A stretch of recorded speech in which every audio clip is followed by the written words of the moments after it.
من يهده الله فلا مضل له ومن يضلل فلا هادي له وأشهد أن لا إله إلا الله وحده لا شريك له وأشهد أن محمدا عبده ورسوله أرسله بالهدى ودين الحق ليظهره على الدين كله ولو كره المشركون اللهم صل على محمد وعلى محمد كما صليت على إبراهيم وعلى آل إبراهيم إنك حميد مجيد وبارك على محمد وعلى آل محمد كما باركت على إبراهيم وعلى آل إبراهيم إنك حميد مجيد يا أيها الناس اتقوا ربكم الذي خلقكم من نفس واحدة وخلق منها زوجها وبث منهما رجالا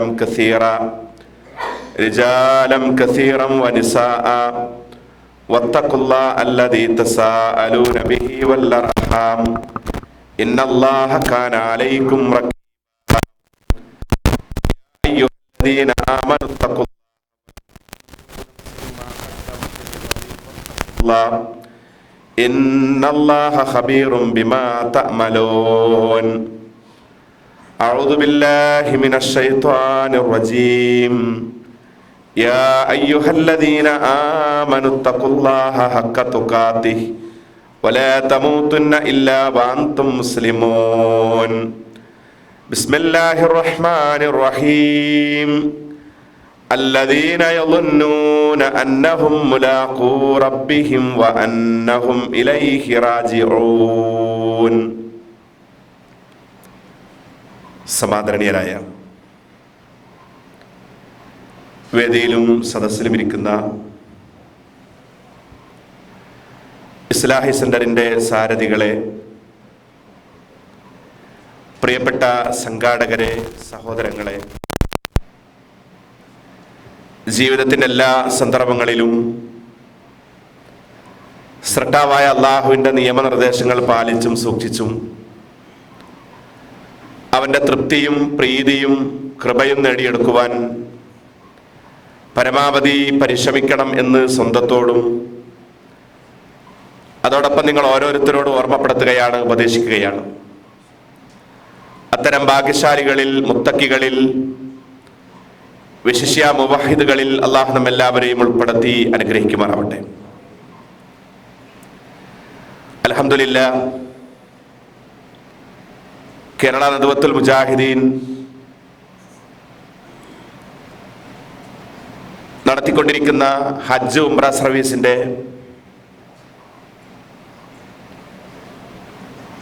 നേതൃത്വം കൊടുത്തുകൊണ്ട് മക്കയിലെത്തിയ ഈ സന്ദർഭത്തിൽ നിങ്ങളുമായി കണ്ടുമുട്ടുവാനും പരസ്പരം സ്നേഹം പങ്കുവെക്കുവാനും ഒക്കെ അവസരം കിട്ടി എന്നുള്ളത് അള്ളാഹുവിൻ്റെ മഹത്തായ ഒരനുഗ്രഹമായി കാണുകയാണ്.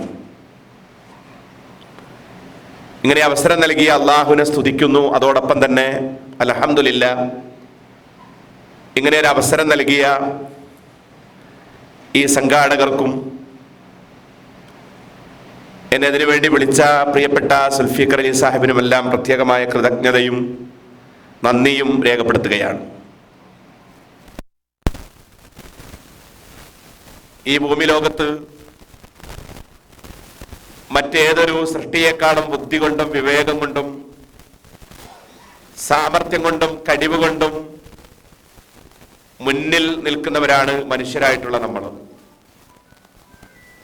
ഭൂമി വിട്ട് വാനലോകത്ത് കൂടെ സഞ്ചരിച്ച് എത്രയോ ഉയരങ്ങൾ താണ്ടിക്കടന്ന് പ്രത്യേകമായ സംവിധാനങ്ങൾ രൂപകൽപ്പന ചെയ്ത് ദിവസങ്ങൾ അവിടെ ചെലവഴിച്ച് വീണ്ടും ഇങ്ങോട്ടേക്ക് തിരിച്ചു വന്ന മുൻഗാമികൾ ജീവിച്ചുകൊണ്ടിരിക്കുന്ന കാലത്താണ് നമ്മളും മുന്നോട്ട് പോയിക്കൊണ്ടിരിക്കുന്നത്.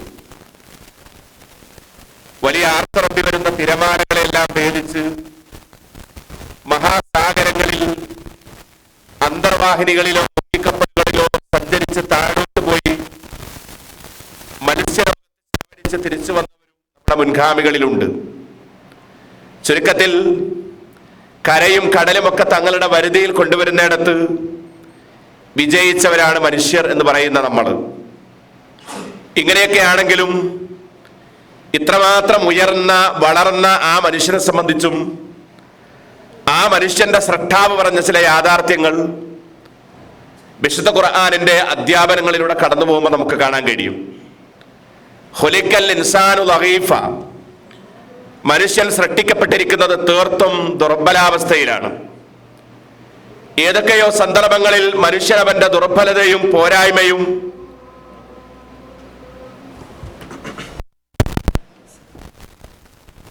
ആ മനുഷ്യനെ സംബന്ധിച്ച് വിശുദ്ധ ഖുർആൻ പറഞ്ഞത് ഏറെ പോരായ്മകളാൽ മാത്രമാണ് മനുഷ്യനെ അള്ളാഹു സൃഷ്ടിക്കുകയും സംവിധാനിക്കുകയും ചെയ്തിരിക്കുന്നത്. ഇത് ഓരോരോ ഘട്ടങ്ങളിലും സന്ദർഭങ്ങളിലും മനുഷ്യൻ പുറത്തെടുത്തിട്ടുണ്ട്. അതിലെത്രയോ ഉദാഹരണങ്ങൾ ചരിത്രത്തിലൂടെ സഞ്ചരിക്കുമ്പോൾ നമുക്ക് വായിച്ചെടുക്കാൻ സാധിക്കും. 2003 ഫെബ്രുവരി 1 ലോകത്ത് നടന്ന വലിയൊരു ദുരന്തമായിരുന്നു കൊളംബിയൻ ദുരന്തം. അമേരിക്കയിലെ ബഹിരാകാശങ്ങളെ കുറിച്ച് ഗവേഷണം നടത്തുന്ന നാസയിൽ നിന്നും 7 അംഗങ്ങൾ വരുന്ന ഒരു സംഘം ഇത്തരത്തിലൊരു യാത്ര നടത്തുകയാണ്. ആ യാത്രക്ക് വേണ്ടി എത്രയോ മുമ്പ് അതിൻ്റെ ഒരുക്കങ്ങളും ക്രമീകരണങ്ങളും എല്ലാം നടത്തി എല്ലാം പൂർത്തിയായ മുറക്ക് അവർ യാത്ര തുടങ്ങുമ്പോൾ ആ 7 ആളുകളിൽ ഒരാൾ ഒരു വനിതയായിരുന്നു. അവർ വിശിഷ്യ നമ്മുടെ ഇന്ത്യക്കാരിയായിരുന്നു, നമ്മുടെ നാട്ടുകാരിയായിരുന്നു. അവർക്ക് ആ യാത്രയിൽ കഴിക്കുവാനുള്ള ഭക്ഷണങ്ങൾ അവർ കൊണ്ടുപോയത് ക്യാപ്സൂൾ രൂപത്തിലായിരുന്നു. വായുമണ്ഡലത്തിൽ നിന്ന് ഭൗമമണ്ഡലത്തിൽ നിന്ന് ശൂന്യാകാശത്തേക്ക് പ്രവേശിക്കുമ്പോൾ അവർക്ക് ശ്വസിക്കുവാനടക്കമുള്ള ഓക്സിജൻ എല്ലാം അവർ നല്ല രൂപത്തിൽ സംവിധാനിച്ച് യാത്ര ആരംഭിച്ച് ലക്ഷ്യസ്ഥാനത്തെത്തി ബഹിരാകാശ നിലയമുണ്ടാക്കി 16 ദിവസം താമസിച്ച് ചെലവഴിച്ച് 17ാമത്തെ ദിവസം അവർ നാട്ടിലേക്ക് മടങ്ങുമ്പോൾ അമേരിക്കയിലെ ഓരോ ശാസ്ത്രജ്ഞനും കൈകൂപ്പി നിന്നുകൊണ്ട് പ്രാർത്ഥിച്ചത് ഒറ്റ കാര്യമായിരുന്നു: നമ്മുടെ പ്രിയപ്പെട്ടവർക്ക് ഒരാപത്തും വന്ന് ഭവിക്കാതെ അവർ സഞ്ചരിക്കുന്ന പേടകത്തിന്റെ ചക്രങ്ങൾ ഭൂമിയിൽ പതിക്കണം എന്നത്. പക്ഷെ അവരുടെയൊക്കെ പ്രാർത്ഥനകൾ അസ്ഥാനത്താക്കിക്കൊണ്ട് എത്രയോ ദൂരം ആ പേടകം സഞ്ചരിച്ച് വായുമണ്ഡലത്തിലേക്ക് പ്രവേശിക്കാൻ സെക്കൻഡുകൾ ബാക്കിയിരിക്കെ ആ പേടകം പൊട്ടിത്തെറിക്കുകയും തകർന്നടിയുകയും ചെയ്തു. അതിലുള്ള 7 ആളുകളും ചരിത്രത്തിലൊരു ഓർമ്മയായിട്ട് എന്നും അവശേഷിക്കുമ്പോൾ വിശുദ്ധ ഖുർആൻ 14 നൂറ്റാണ്ടുകൾക്ക് മുമ്പ് പറഞ്ഞൊരു യാഥാർത്ഥ്യം എത്ര സത്യമാണ്. യാ അയ്യുഹന്നാസ് അൻതുമുൽ ഫുഖറാഉ ഇലല്ലാഹ് വല്ലാഹു ഹുവൽ ഗനിയുൽ ഹമീദ്. മനുഷ്യരെ, നിങ്ങൾ അള്ളാഹുലേക്ക് തട്ടിക്കുമ്പോൾ, അവനുമായി ബന്ധിപ്പിക്കുമ്പോൾ നിങ്ങൾ എത്രയോ നിസാരന്മാരാണ്, പരമസാധുക്കളാണ്, ദരിദ്രന്മാരാണ്. തീർത്തും നിങ്ങൾ ഫക്കീറുകളാണ്. അള്ളാഹു ആവട്ടെ അവൻ ധന്യനും അവൻ സ്തുത്യർഹനുമാണ് എന്ന് ഈ ആയത്തിലൂടെ അള്ളാഹു നമ്മളെ ബോധ്യപ്പെടുത്തുകയാണ്. നമ്മളെ സംബന്ധിച്ചിടത്തോളം നമുക്കൊക്കെ ഇങ്ങനെയുള്ള ഓരോന്നിലും പാഠമുണ്ട്. നമ്മൾ ദുർബലന്മാരാണ്, പോരായ്മയുള്ളവരാണ്, നമ്മൾ കഴിവില്ലാത്തവരാണ്. എന്നാൽ ഇതിന്റെയൊക്കെ മുന്നിൽ നിന്നുകൊണ്ട് ഇതിനെയൊക്കെ പ്രതിബന്ധങ്ങളെ എല്ലാം വകഞ്ഞു മാറ്റി മുന്നോട്ട് പോവാൻ നമുക്ക് സാധിക്കുക അള്ളാഹുവിന്റെ സഹായവും അവന്റെ കാരുണ്യവും നമ്മിലേക്ക് പെയ്തിറങ്ങുമ്പോഴാണ്. അത് നമുക്ക് കിട്ടാൻ എന്തൊക്കെയാണ് നമ്മുടെ ജീവിതത്തിൽ ഉണ്ടാവേണ്ടത് എന്ന് വിശുദ്ധ ഖുർആനും തിരുപ്രവാചകൻ സല്ലല്ലാഹു അലൈഹി വസല്ലമയുടെ സുന്നത്തുകളും ഒക്കെ വളരെ കൃത്യമായിട്ട് നമ്മളെ തെര്യപ്പെടുത്തിയിട്ടുണ്ട്. വളരെ പ്രധാനപ്പെട്ട കാര്യങ്ങൾ പ്രവർത്തകരെന്നുള്ള നിലക്ക് വളരെ ചുരുങ്ങിയ മിനിറ്റുകൾ നിങ്ങളുമായിട്ട് പങ്കുവെക്കാനാണ് ആഗ്രഹിക്കുന്നത്. നമ്മെ സംബന്ധിച്ചിടത്തോളം നമ്മൾ ഈ ഭൂമിയിലേക്ക് ഒറ്റക്ക് വന്നവരാണ്. ഈ ഭൂമിയിൽ ഒറ്റക്ക് വന്ന് ഇനി നമ്മൾ തിരിച്ചു പോകുന്നതും ഇതേപോലെയാണെന്ന് ഖുർആൻ നമുക്ക് പറഞ്ഞു തരുന്നുണ്ട്. നമ്മൾ വന്നപ്പോൾ നമുക്ക് ഒരാളെയും പരിചയമില്ലായിരുന്നു. ഉമ്മയുടെ ഗർഭപാത്രത്തിൽ നിന്ന് നമ്മൾ ഭൂമിയിലേക്ക് പറന്നു വീണപ്പോ ഒരാളെയും നമുക്ക് അറിയുമായിരുന്നില്ല. പക്ഷെ അറിയാത്തതിന്റെ പേരിൽ നമ്മൾ ആരും ബുദ്ധിമുട്ടിയിട്ടില്ല, കഷ്ടപ്പെട്ടിട്ടില്ല. നമ്മൾ ആരും ഒരു സെക്കൻഡ് പോലും ആ നിലക്ക് ഒരു പ്രയാസവും അനുഭവിച്ചിട്ടില്ല. നമ്മളെ സ്വീകരിക്കാൻ നമ്മുടെ കുടുംബങ്ങൾ, ഏറ്റവും ചുരുങ്ങിയത് നമ്മുടെ മാതാപിതാക്കളെങ്കിലും കാത്തിരിപ്പുണ്ടായിരുന്നു. എങ്കിൽ അള്ളാഹു നമ്മളോട് പറയുകയാണ്, നിങ്ങൾക്ക് നാം നിശ്ചയിച്ചു തന്നിരിക്കുന്ന, നിങ്ങൾക്ക് നമ്മൾ എത്രയാണോ നൽകിയ അവസരം ആ ആയുസ് പൂർത്തീകരിച്ച് നിങ്ങൾ എന്റെ അടുത്തേക്ക് തിരിച്ചു വരുമ്പോൾ നിങ്ങൾ ഒറ്റക്കായിരിക്കും. അതാണ് വിശുദ്ധ ഖുർആൻ പറഞ്ഞത്, നിങ്ങൾ നമ്മുടെ അടുത്തേക്ക് ഒറ്റക്ക് തിരിച്ചു വരുന്ന ഒരു സമയമുണ്ട്.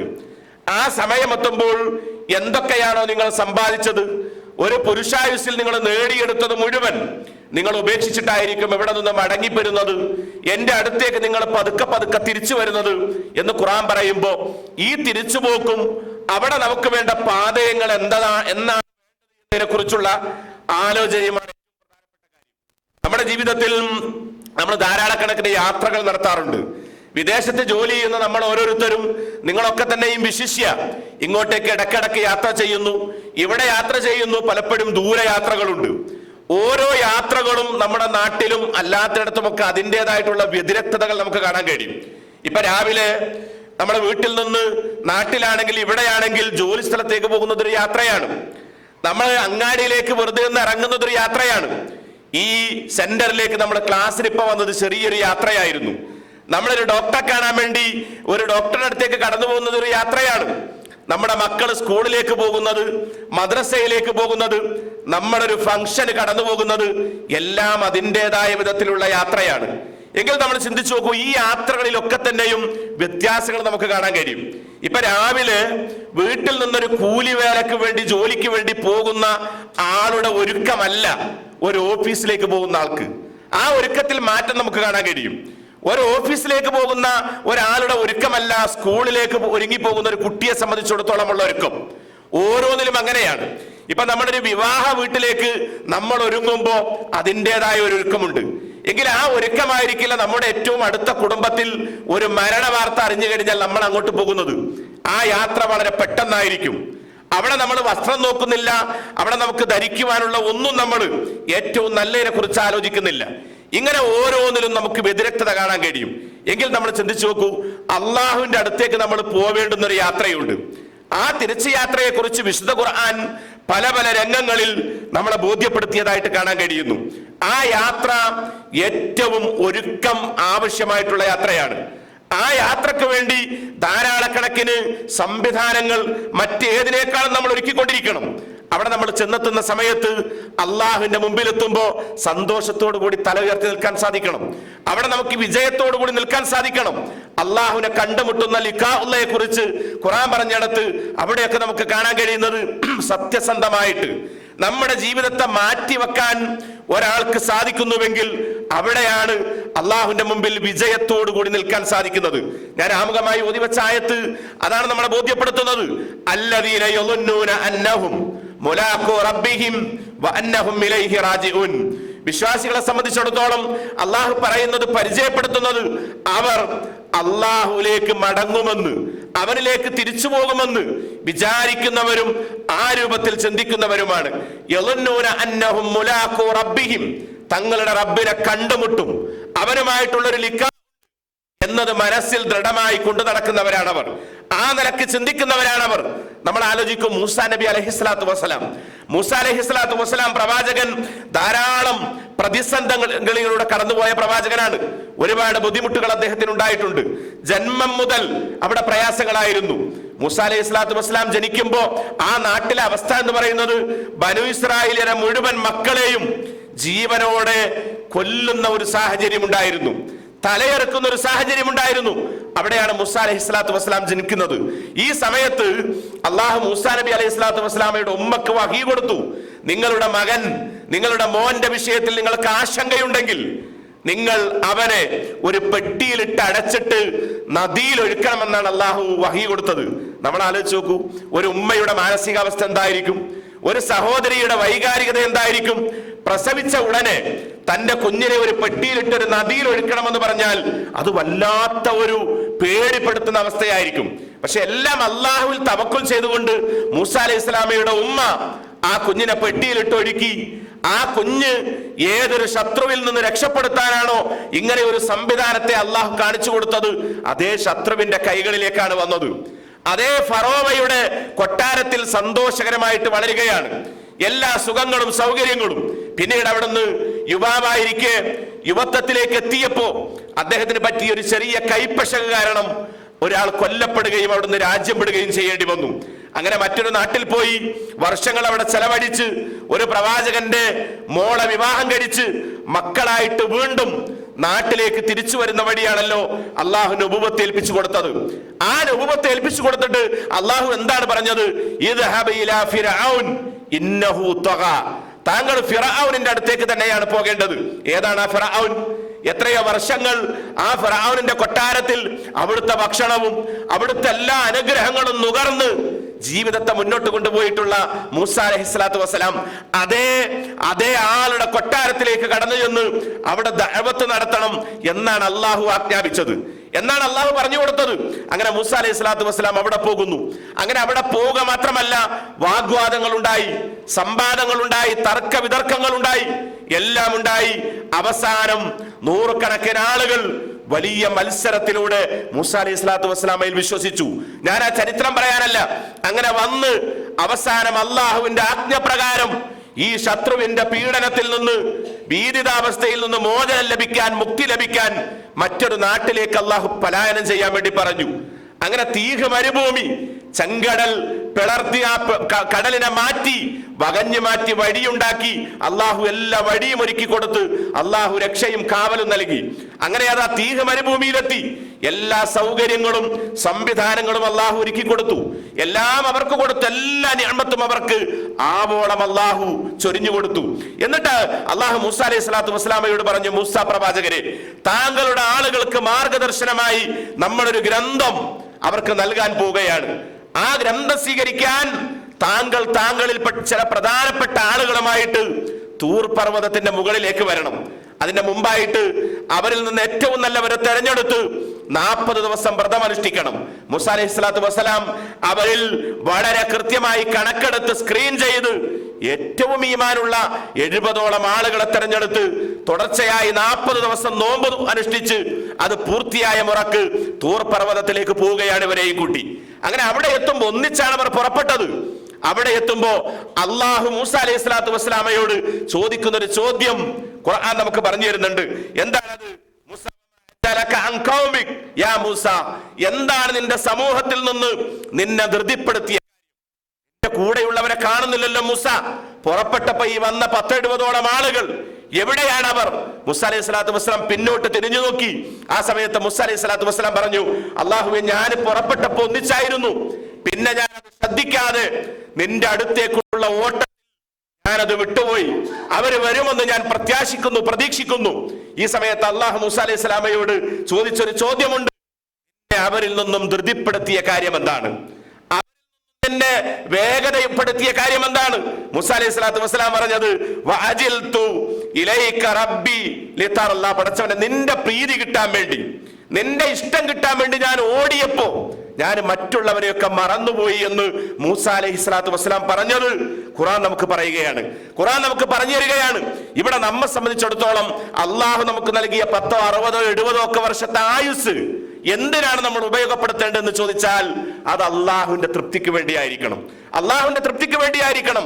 നമ്മളെയും നാടൊക്കെ വിട്ട് ഇത്തരത്തിൽ ഇവിടെ ഈ സൗദി അറേബ്യയിൽ വന്ന് നമ്മൾ മുന്നോട്ട് പോയിക്കൊണ്ടിരിക്കുമ്പോ നമ്മുടെ ദഅവത്ത്, നമ്മുടെ ഉത്തരവാദിത്വം അത് വളരെ വലുതാണ് എന്ന് ബോധ്യപ്പെടുത്താൻ, അതുമായി ബന്ധപ്പെട്ട ചില കാര്യങ്ങളാണ് തുടർന്ന് നിങ്ങളോട് പറയാൻ ആഗ്രഹിക്കുന്നത്. ഇന്ന് നമ്മെ സംബന്ധിച്ചിടത്തോളം ഇത്തരം രംഗങ്ങളൊക്കെ പതുക്കെ പിന്നോട്ട് പോയിക്കൊണ്ടിരിക്കുന്ന ഒരു കാലത്താണ് നമ്മൾ ജീവിക്കുന്നത്. നമ്മുടെ സമൂഹവും നമ്മുടെ ചുറ്റുപാടുമൊക്കെ വലിയ പ്രതിസന്ധികളിലേക്ക് നീങ്ങിക്കൊണ്ടിരിക്കുക എന്ന് പറഞ്ഞാല് എല്ലാ നിലക്കും എന്ന് നമ്മുടെ ദീന് സംവിധാനമൊക്കെ പിന്നോട്ട് പോയി. റസൂൽ സല്ലല്ലാഹു അലൈഹി വസല്ലം പറഞ്ഞ ഒരു കാലം വരും, അന്ന് ദീനിനൊന്നും പ്രസക്തിയേ ഉണ്ടാകുകയില്ല. ദീനൊക്കെ തന്നെയും പേരുകളിൽ മാത്രം, രൂപത്തിൽ മാത്രം നിലനിൽക്കും. അത് യാഥാർത്ഥ്യത്തിൽ നിന്ന് അകന്നു പോകും. എന്ന് നമ്മൾ ചിന്തിച്ചു നോക്കൂ. രൂപത്തിലാണുള്ളത്, യാഥാർത്ഥ്യം പരിശോധിക്കുമ്പോൾ അവിടെയൊക്കെ തന്നെയും ദീനിന് ഒരു സ്ഥാനവുമില്ലാത്തൊരു സാഹചര്യം ഈ പുതിയ ലോകത്തുണ്ട്. ഇവിടെയാണ് നമ്മുടെ ദഅവത്ത്, ഇവിടെയാണ് നമ്മുടെ പ്രബോധനം. അതിന്റെ ബാധ്യത എത്രത്തോളം ഉണ്ട് എന്ന് ഇവിടെയും അതോടൊപ്പം നമ്മുടെ നാട്ടിലുമൊക്കെ നമുക്ക് അതിൻ്റെതായിട്ടുള്ള ഉദാഹരണങ്ങൾ കാണാൻ കഴിയും. നമുക്ക് അള്ളാഹു നൽകിയത് മഹത്തായ അനുഗ്രഹമാണ്. ആ മഹത്തായ അനുഗ്രഹത്തിലൂടെ നമ്മൾ കടന്നു പോകുമ്പോ ആ കിട്ടിയത് മറ്റുള്ളവർക്ക് എത്തിച്ചു കൊടുക്കുന്നിടത്ത് നമ്മുടെ ഉത്തരവാദിത്വം വളരെ പ്രധാനപ്പെട്ടതാണ്. അതുണ്ടാവാൻ ഒന്നാമതായിട്ട് നമ്മൾ ശരിപ്പെടുത്തേണ്ടത് നമ്മുടെ വിശ്വാസത്തെയാണ്. നമ്മുടെ വിശ്വാസം എന്ന് പറയുന്നത് കുറ്റമറ്റതായിരിക്കണം. ആ വിശ്വാസം കുറ്റമറ്റതായി തീർന്നാൽ അത് നമുക്ക് വലിയ സമാധാനം നൽകും. ഈ വിശ്വാസമാണ് സമാധാനം നൽകുന്നത്. എല്ലായിടത്തും ഇന്ന് വിശ്വാസത്തിൽ നിന്ന് ആളുകൾ വ്യതിചലിച്ച് അപകടകരമായിട്ടുള്ള അവസ്ഥയിലേക്ക് നീങ്ങിക്കൊണ്ടിരിക്കുന്ന ഒരു സാഹചര്യമാണ് നമുക്ക് കാണാൻ കഴിയുന്നത്. എവിടെ പരിശോധിച്ചാലും വിശ്വാസത്തിന്റെ അതിലൂടെ ഉണ്ടാവേണ്ട നിർഭയത്വം അസ്തമിച്ചുകൊണ്ടിരിക്കുന്നു. നമ്മൾ ചിന്തിച്ചു നോക്കൂ, എല്ലാ കാലത്തും നമ്മൾ പറഞ്ഞുകൊണ്ടിരിക്കേണ്ടത് ഇതാണ്. എല്ലാ കാലത്തും ഇതിന്റെ പ്രസക്തിക്ക് ഒരു കുറവും വരുന്നില്ല. എന്നും ഇത് ബോധ്യപ്പെടുത്തിക്കൊണ്ടിരിക്കണം. കാലത്തിന്റെ അവസാനം വരെ ഇത് പറഞ്ഞുകൊണ്ടിരിക്കണം. അപ്പൊ നമ്മൾ പരിശോധിക്കുമ്പം വിശ്വാസമാണ് എപ്പോഴും മുഖ്യമായിട്ട് നമ്മൾ ബോധ്യപ്പെടുത്തേണ്ടത്. ലോകത്ത് വന്ന പ്രവാചകന്മാരൊക്കെ അങ്ങനെയാണ്. ലോകത്ത് വന്ന പ്രവാചകന്മാർ 1,00,000-ൽ ചെല്ലാനും പ്രവാചകന്മാർ എല്ലാവരും പറഞ്ഞത് ഒരേ കാര്യമാണ്, തെളിമയാർന്ന വിശ്വാസം. ആ വിശ്വാസത്തിലൂടെ കിട്ടേണ്ട സമാധാനം നമ്മൾ ചിന്തിച്ചു നോക്കൂ. ലോകത്ത് വന്ന പ്രവാചകന്മാർ ഓരോരുത്തരും 1.25 ലക്ഷത്തോളം നബിമാര് വന്നു. ഓരോ നബിമാരും ഓരോ വിഷയങ്ങളാണ് നമ്മളെ ബോധ്യപ്പെടുത്തിയിരുന്നതെങ്കിൽ ഈ ലോകത്തിന് എത്രമാത്രം പുതിയ അറിവുകൾ കിട്ടുമായിരുന്നു, എത്രമാത്രം ജ്ഞാനങ്ങൾ കിട്ടുമായിരുന്നു. പക്ഷെ എല്ലാ പ്രവാചകന്മാരും പറഞ്ഞത് ഒരേ വിഷയമാണ് പറഞ്ഞത്. നൂഹ് അലൈഹിസ്സലാത്തു വസ്സലാം പറഞ്ഞത് തന്നെയാണ് ഇബ്രാഹിം അലൈഹിസ്സലാത്തു വസ്സലാം പറഞ്ഞത്. അത് തന്നെയാണ് അവിടുന്ന് അങ്ങോട്ട് മൂസ അലൈഹിസ്സലാത്തു വസ്സലാമയും അവസാനത്തെ പ്രവാചകൻ മുഹമ്മദ് മുസ്തഫ സല്ലല്ലാഹു അലൈഹി വസല്ലമയും ഇതേ കാര്യമാണ് ബോധ്യപ്പെടുത്തിയത്. ഞാൻ നേരത്തെ പറഞ്ഞല്ലോ, എന്തുകൊണ്ടാണ് ഇങ്ങനെ ബോധ്യപ്പെടുത്തിയത്? പ്രവാചകന്മാരിൽ അങ്ങേയറ്റത്തോളം പലതും അനുഭവിക്കാൻ ഭാഗ്യം കിട്ടിയ ആളുകൾ ഇതിൽ നിന്ന് വഴിമാറിപ്പോയിട്ടുണ്ട്. അപ്പൊ നമുക്കറിയാം, മൂസാ നബി അലൈഹി സ്വലാത്തു വസ്സലാമയുടെ ജനത ആ കടല് സമുദ്രം രണ്ടായി വഴിമാറിക്കൊടുത്തത് ആ പ്രവാചകൻ അള്ള കൊടുത്ത മുഅ്ജിസത്ത് കണ്ണുകൊണ്ട് നേർക്ക് നേരെ കണ്ടവരാണ്. ആ കണ്ട ആളുകൾ നമ്മളിത് കേട്ടവരാണ്. നമ്മൾ വായിച്ചുള്ള അറിവേ നമുക്കുള്ളൂ. എങ്കിലും നേർക്ക് നേരെ കാണാൻ ഭാഗ്യം കിട്ടിയ ആളുകൾ ഈ തെളിമയാർന്ന വിശ്വാസത്തിൽ നിന്ന് വഴിമാറിപ്പോയത് പതിറ്റാണ്ടുകളിലൂടെയല്ല, നൂറ്റാണ്ടുകളിലൂടെയല്ല, വെറും 40 ദിവസത്തേക്ക്. ഞാൻ നേരത്തെ പറഞ്ഞല്ലോ, തൂർ പർവ്വതത്തിന്റെ മുകളിൽ പോയി ഈ തൂർ പർവ്വതത്തിന്റെ മുകളിൽ നിന്ന് തൗറാത്ത് എന്ന ഗ്രന്ഥം വാങ്ങി വരുമ്പത്തേന് 40 ദിവസത്തെ കാലാവധിയിൽ ഇവർ ഈ തെളിമയാർന്ന വിശ്വാസത്തെ തകർത്ത് കളഞ്ഞെന്ന് മാത്രമല്ല, ഒരു പശുക്കുട്ടിയുടെ മുമ്പിലേക്ക് അതപ്പതിച്ചിട്ട് അവരുടെ എല്ലാം അതിന്റെ മുമ്പിൽ അടിയറവ് പറഞ്ഞിട്ടുണ്ടെങ്കിൽ ഈ വിശ്വാസം എന്ന് പറയുന്നത് ഏറ്റവും മുഖ്യപ്രധാനമാണ്, മർമ്മപ്രധാനമാണ്. അത് ശരിപ്പെടുത്തിയാൽ നമ്മുടെ ജീവിതത്തിൽ നമുക്ക് സമാധാനം കിട്ടും. ഖുർആൻ നമ്മൾ പരിശോധിച്ച് നോക്കൂ. ഖുർആനിൽ ഉടനീളം അല്ലാഹു നമ്മെ അഭിസംബോധന ചെയ്തിടത്ത് യാ അയ്യുഹല്ലദീന ആമനു എന്നാണ് പറഞ്ഞിട്ടുള്ളത്. യാ അയ്യുഹല്ലദീന ആമനു, വിശ്വസിച്ചവരെ എന്ന് പറഞ്ഞാൽ ആ വിശ്വാസം എന്ന് പറയുന്നത് ഏറ്റവും കുറ്റമറ്റതായി തീരുക എന്നുള്ളത് ഒന്നാമത്തെ അജണ്ടയാവണം, ഒന്നാമത്തെ ബാധ്യതയാകണം. അതാണ് ഒരായത്തിലൂടെ അല്ലാഹു നമ്മളെ ഇങ്ങനെ പഠിപ്പിച്ചത്, അല്ലദീന ആമനു വലം യൽബിസു ഈമാനുഹും. ഒരു വിഭാഗം ആളുകൾ അവരവരുടെ വിശ്വാസം, ആ വിശ്വാസത്തിൽ യാതൊരു ളുൽമും അവർ കൂട്ടിക്കലർത്തിയിട്ടില്ല, ഒരു ളുൽമും അതിലേക്ക് കടന്നു വന്നിട്ടില്ല. എന്നിട്ട് അല്ലാഹു പറയുന്നത് ഉലൈക ലഹുമുൽ അംനു വഹും മുഹ്തദൂൻ, അവരാണ് നിർഭയത്വം കിട്ടിയിട്ടുള്ള ആളുകൾ, അവരാണ് ഏറ്റവും നല്ല നിർഭയത്വവും സന്മാർഗവും കിട്ടിയിട്ടുള്ള ആളുകൾ. ഇതാണ് ഒന്നാമതായിട്ട് നമുക്കുണ്ടാവേണ്ട തിരിച്ചറിവ്. ഇതുണ്ടായിക്കഴിഞ്ഞാൽ പിന്നെ നമ്മൾ നിർവഹിക്കേണ്ടത് ഈ ദഅവത്താണ്. ആ ദഅവത്തിനെ കുറിച്ച് പറഞ്ഞിടത്ത് നന്മ കൽപ്പിക്കുക, തിന്മ വിരോധിക്കുക. നമ്മൾ ചിന്തിച്ചു നോക്കൂ, ലോകത്ത് കടന്നു വന്ന സമൂഹങ്ങളിൽ ഏറ്റവും മുന്നിൽ നിൽക്കുന്നവർ, ഏറ്റവും നല്ല ഉമ്മത്തായി അള്ളാഹു പരിചയപ്പെടുത്തിയത് ആരെയാണ്? മുഹമ്മദ് നബി സല്ലല്ലാഹു അലൈഹി വസല്ലമയുടെ കൂടെ ജീവിച്ച സമൂഹത്തെയാണ്. ഖുർആൻ പറഞ്ഞല്ലോ, കുൻതും ഖൈറ ഉമ്മത്തിൻ ഉഖ്രിജത് ലിന്നാസ് തഅമറൂന ബിൽ മഅറൂഫ് വതൻഹൗന അനിൽ മുൻകർ വതുഅ്മിനൂന ബില്ലാഹ്. ലോകത്തേക്ക് വേണ്ടി കൊണ്ടുവരപ്പെട്ടവരിൽ ഏറ്റവും നല്ലവർ, ഏറ്റവും നല്ല ഉമ്മത്ത് നിങ്ങളാണെന്ന് നബി സല്ലല്ലാഹു അലൈഹി വസല്ലമയുടെ കൂടെ ജീവിച്ചവരെ ചൂണ്ടിയിട്ട് അല്ലാഹു പറയാം. നിങ്ങളാണ് ഏറ്റവും ഉത്കൃഷ്ട സമൂഹം, നിങ്ങളാണ് ഖൈറ ഉമ്മത്ത് എന്ന് പറഞ്ഞാൽ അവരാരും IAS ഉണ്ടായവരായിരുന്നില്ല, IPS ഡോക്ടർമാരും എഞ്ചിനീയർമാരുമായിരുന്നില്ല, ഒരു വിവരവുമില്ലാത്തൊരു സമൂഹം. മുമ്പ് അവരെ കുറിച്ച് ഖുർആൻ പറഞ്ഞത് എന്താണ്? വൈൻകാനൂ മിൻ ഖബ്ലു ലഫി ളലാലിൻ മുബീൻ. നിങ്ങളാണ് ഏറ്റവും വഴിപരച്ചവർ, മുമ്പ് അവർ വഴികേടിലായിരുന്നു. അവര് റസൂൽ സല്ലല്ലാഹു അലൈഹി വസല്ലം അവർക്ക് കാണിച്ചു കൊടുത്ത ഈ വിശ്വാസം, അതിന്റെ അടിസ്ഥാനത്തിൽ അവരുടെ ബാധ്യത, ഇതൊക്കെ ബോധ്യപ്പെടുത്തിയപ്പോ, അതിനെയൊക്കെ അവർ മുറുകെ പിടിച്ചപ്പോ അവർ ലോകത്ത് ഏറ്റവും വിപ്ലവകാരികളായിട്ട് മാറി, ഏറ്റവും വലിയ സമൂഹമായിട്ട് മാറി. അള്ളാഹുവിന്റെ അടുത്ത് വലിയ സ്ഥാനത്തിനും പേരിനും അവർ പാത്രീഭൂതരായി എന്നതാണ് നമുക്ക് കാണാൻ കഴിയുന്നത്. ഇനി നമ്മൾ ചിന്തിച്ചു നോക്കും, നമുക്ക് അള്ളാഹു നൽകിയ ഏറ്റവും വലിയ സൗഭാഗ്യം എന്ന് പറയുന്നത് അള്ളാഹുവിന്റെ ഹിദായത്താണ്. ഇത് ലോകത്തെല്ലാവർക്കും കിട്ടിയതല്ല, പലർക്കും കിട്ടാതെ പോയതാണ്. പ്രവാചകന്മാരുടെ ഭാര്യമാർക്ക് കിട്ടാത്തത്, പ്രവാചകന്മാരുടെ മക്കൾക്ക് കിട്ടാത്തത്, പ്രവാചകന്മാരുടെ ഉപ്പമാർക്ക് കിട്ടാത്തത്, അവർക്കൊക്കെ കിട്ടാത്തത് അള്ളാഹു നമുക്ക് കനിഞ്ഞു നൽകി. അള്ളാഹു നമുക്ക് കനിഞ്ഞു നൽകി. ഈ കനിഞ്ഞു നൽകിയത് ഞാൻ സൂചിപ്പിച്ചതുപോലെ പലപ്പോഴും ഇന്ന് രൂപത്തിൽ മാത്രം ഒതുങ്ങി നിൽക്കുന്ന ഒരു സാഹചര്യമാണ്. അത് യാഥാർത്ഥ്യത്തിൽ നിന്ന് വഴിമാറിപ്പോയിക്കൊണ്ടിരിക്കുന്നു. ഏതൊരു വസ്തുവിനും ഒരു രൂപവും ഒരു യാഥാർത്ഥ്യവുമുണ്ട്. ആ രൂപവും യാഥാർത്ഥ്യവും ഒരിക്കലും യാഥാർത്ഥ്യത്തെ അതിജയിക്കാൻ രൂപത്തിന് സാധിക്കുകയില്ല. ഇപ്പൊ നമ്മൾ ആലോചിച്ച് നോക്കൂ. ഇപ്പോ ഏതൊരു വസ്തുവിന്റെയും ഈ രൂപവും യാഥാർത്ഥ്യവും നമ്മൾ പരിശോധിക്കുമ്പോ, ഇപ്പൊ വേണമെങ്കിൽ നമുക്കൊരു മാങ്ങക്ക്, ഒരു പഴത്തിനൊരു രൂപമുണ്ട്, അതിനൊരു യാഥാർത്ഥ്യമുണ്ട്. ഒരു ആപ്പിൾ എന്ന് പറയുമ്പോ തന്നെ ആ രൂപം നമ്മുടെ മനസ്സിലേക്ക് കടന്നു വന്നു. അതിന്റെ യാഥാർത്ഥ്യം അതിന്റെ രുചിയാണ്, അത് നമ്മുടെ മനസ്സിലേക്ക് കടന്നു വന്നു. ഒരു മാമ്പഴത്തിന്റെ രൂപം പറയുമ്പോൾ നമ്മുടെ മനസ്സിലേക്ക് വന്നു, അതിന്റെ യാഥാർത്ഥ്യം ആ രുചി നമ്മുടെ മനസ്സിലേക്ക് വന്നു.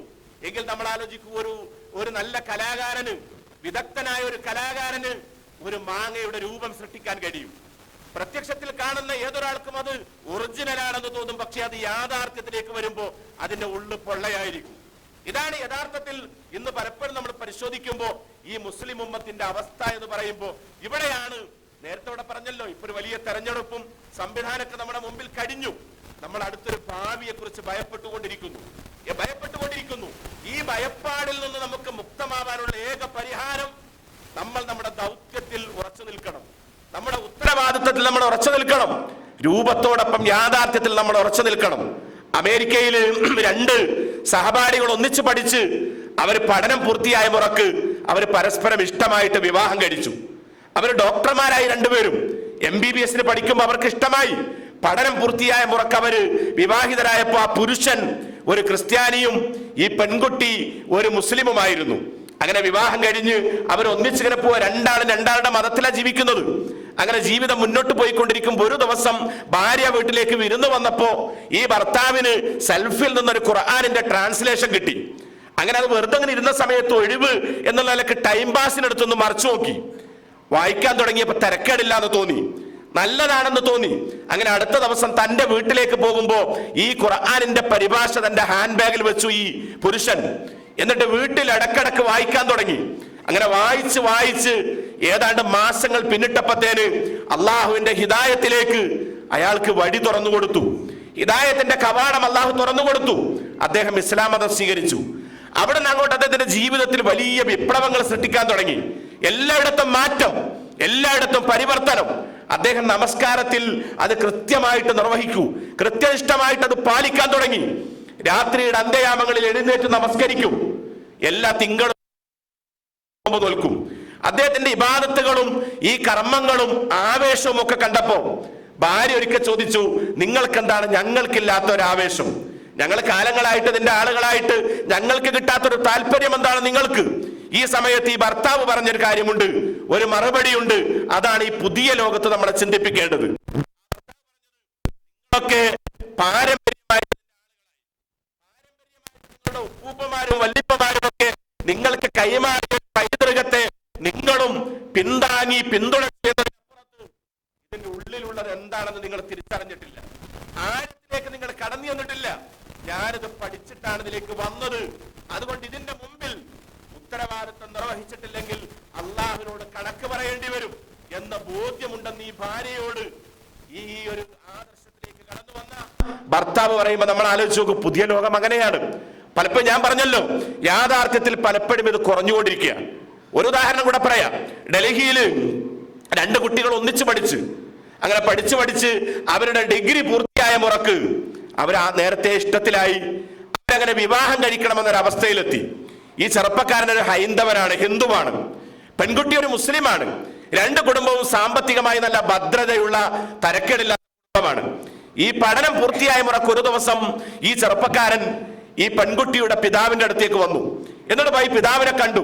ഈ പിതാവിനോട് പറഞ്ഞു, നിങ്ങളുടെ മോളും ഞാനും തമ്മിൽ ഇഷ്ടത്തിലാണ്, അതുകൊണ്ട് നല്ല നിലയിലുള്ള ഇഷ്ടമാണ്, എനിക്ക് നിങ്ങളുടെ മോളെ വിവാഹം കഴിച്ചു തരണം. അപ്പൊ ഈ പിതാവ് പറഞ്ഞു, എനിക്കൊരു 2 മാസം സമയം തരണം, എനിക്ക് എന്റെ കുടുംബം, സഹോദരങ്ങൾ, വേണ്ടപ്പെട്ടവർ അവരുമൊക്കെ ഒന്നായിട്ട് പതുക്കെ സാവകാശം ആലോചിക്കണം, ഇത് പെട്ടെന്ന് പറയാൻ കഴിയില്ല എന്ന് പറഞ്ഞ് ചെറുപ്പക്കാരനെ പറഞ്ഞയച്ചു. അദ്ദേഹം സമ്മതിച്ചു. പിറ്റേ ദിവസം ഈ പിതാവ് പുറത്തു പോയിട്ട് ഒരു ഖുർആനിന്റെ ട്രാൻസ്ലേഷൻ വാങ്ങിയിട്ട് ഈ ചെറുപ്പക്കാരനെ അന്വേഷിച്ചു പോയി.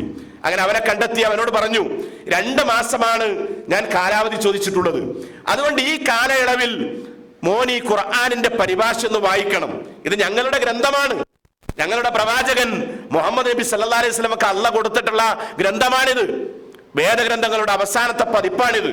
അതുകൊണ്ട് താങ്കൾ മോൻ ഇതൊന്ന് വായിക്കണം. ഈ മോൻ ഇത് സ്വീകരിച്ചു, അവൻ വായിക്കാൻ തുടങ്ങി.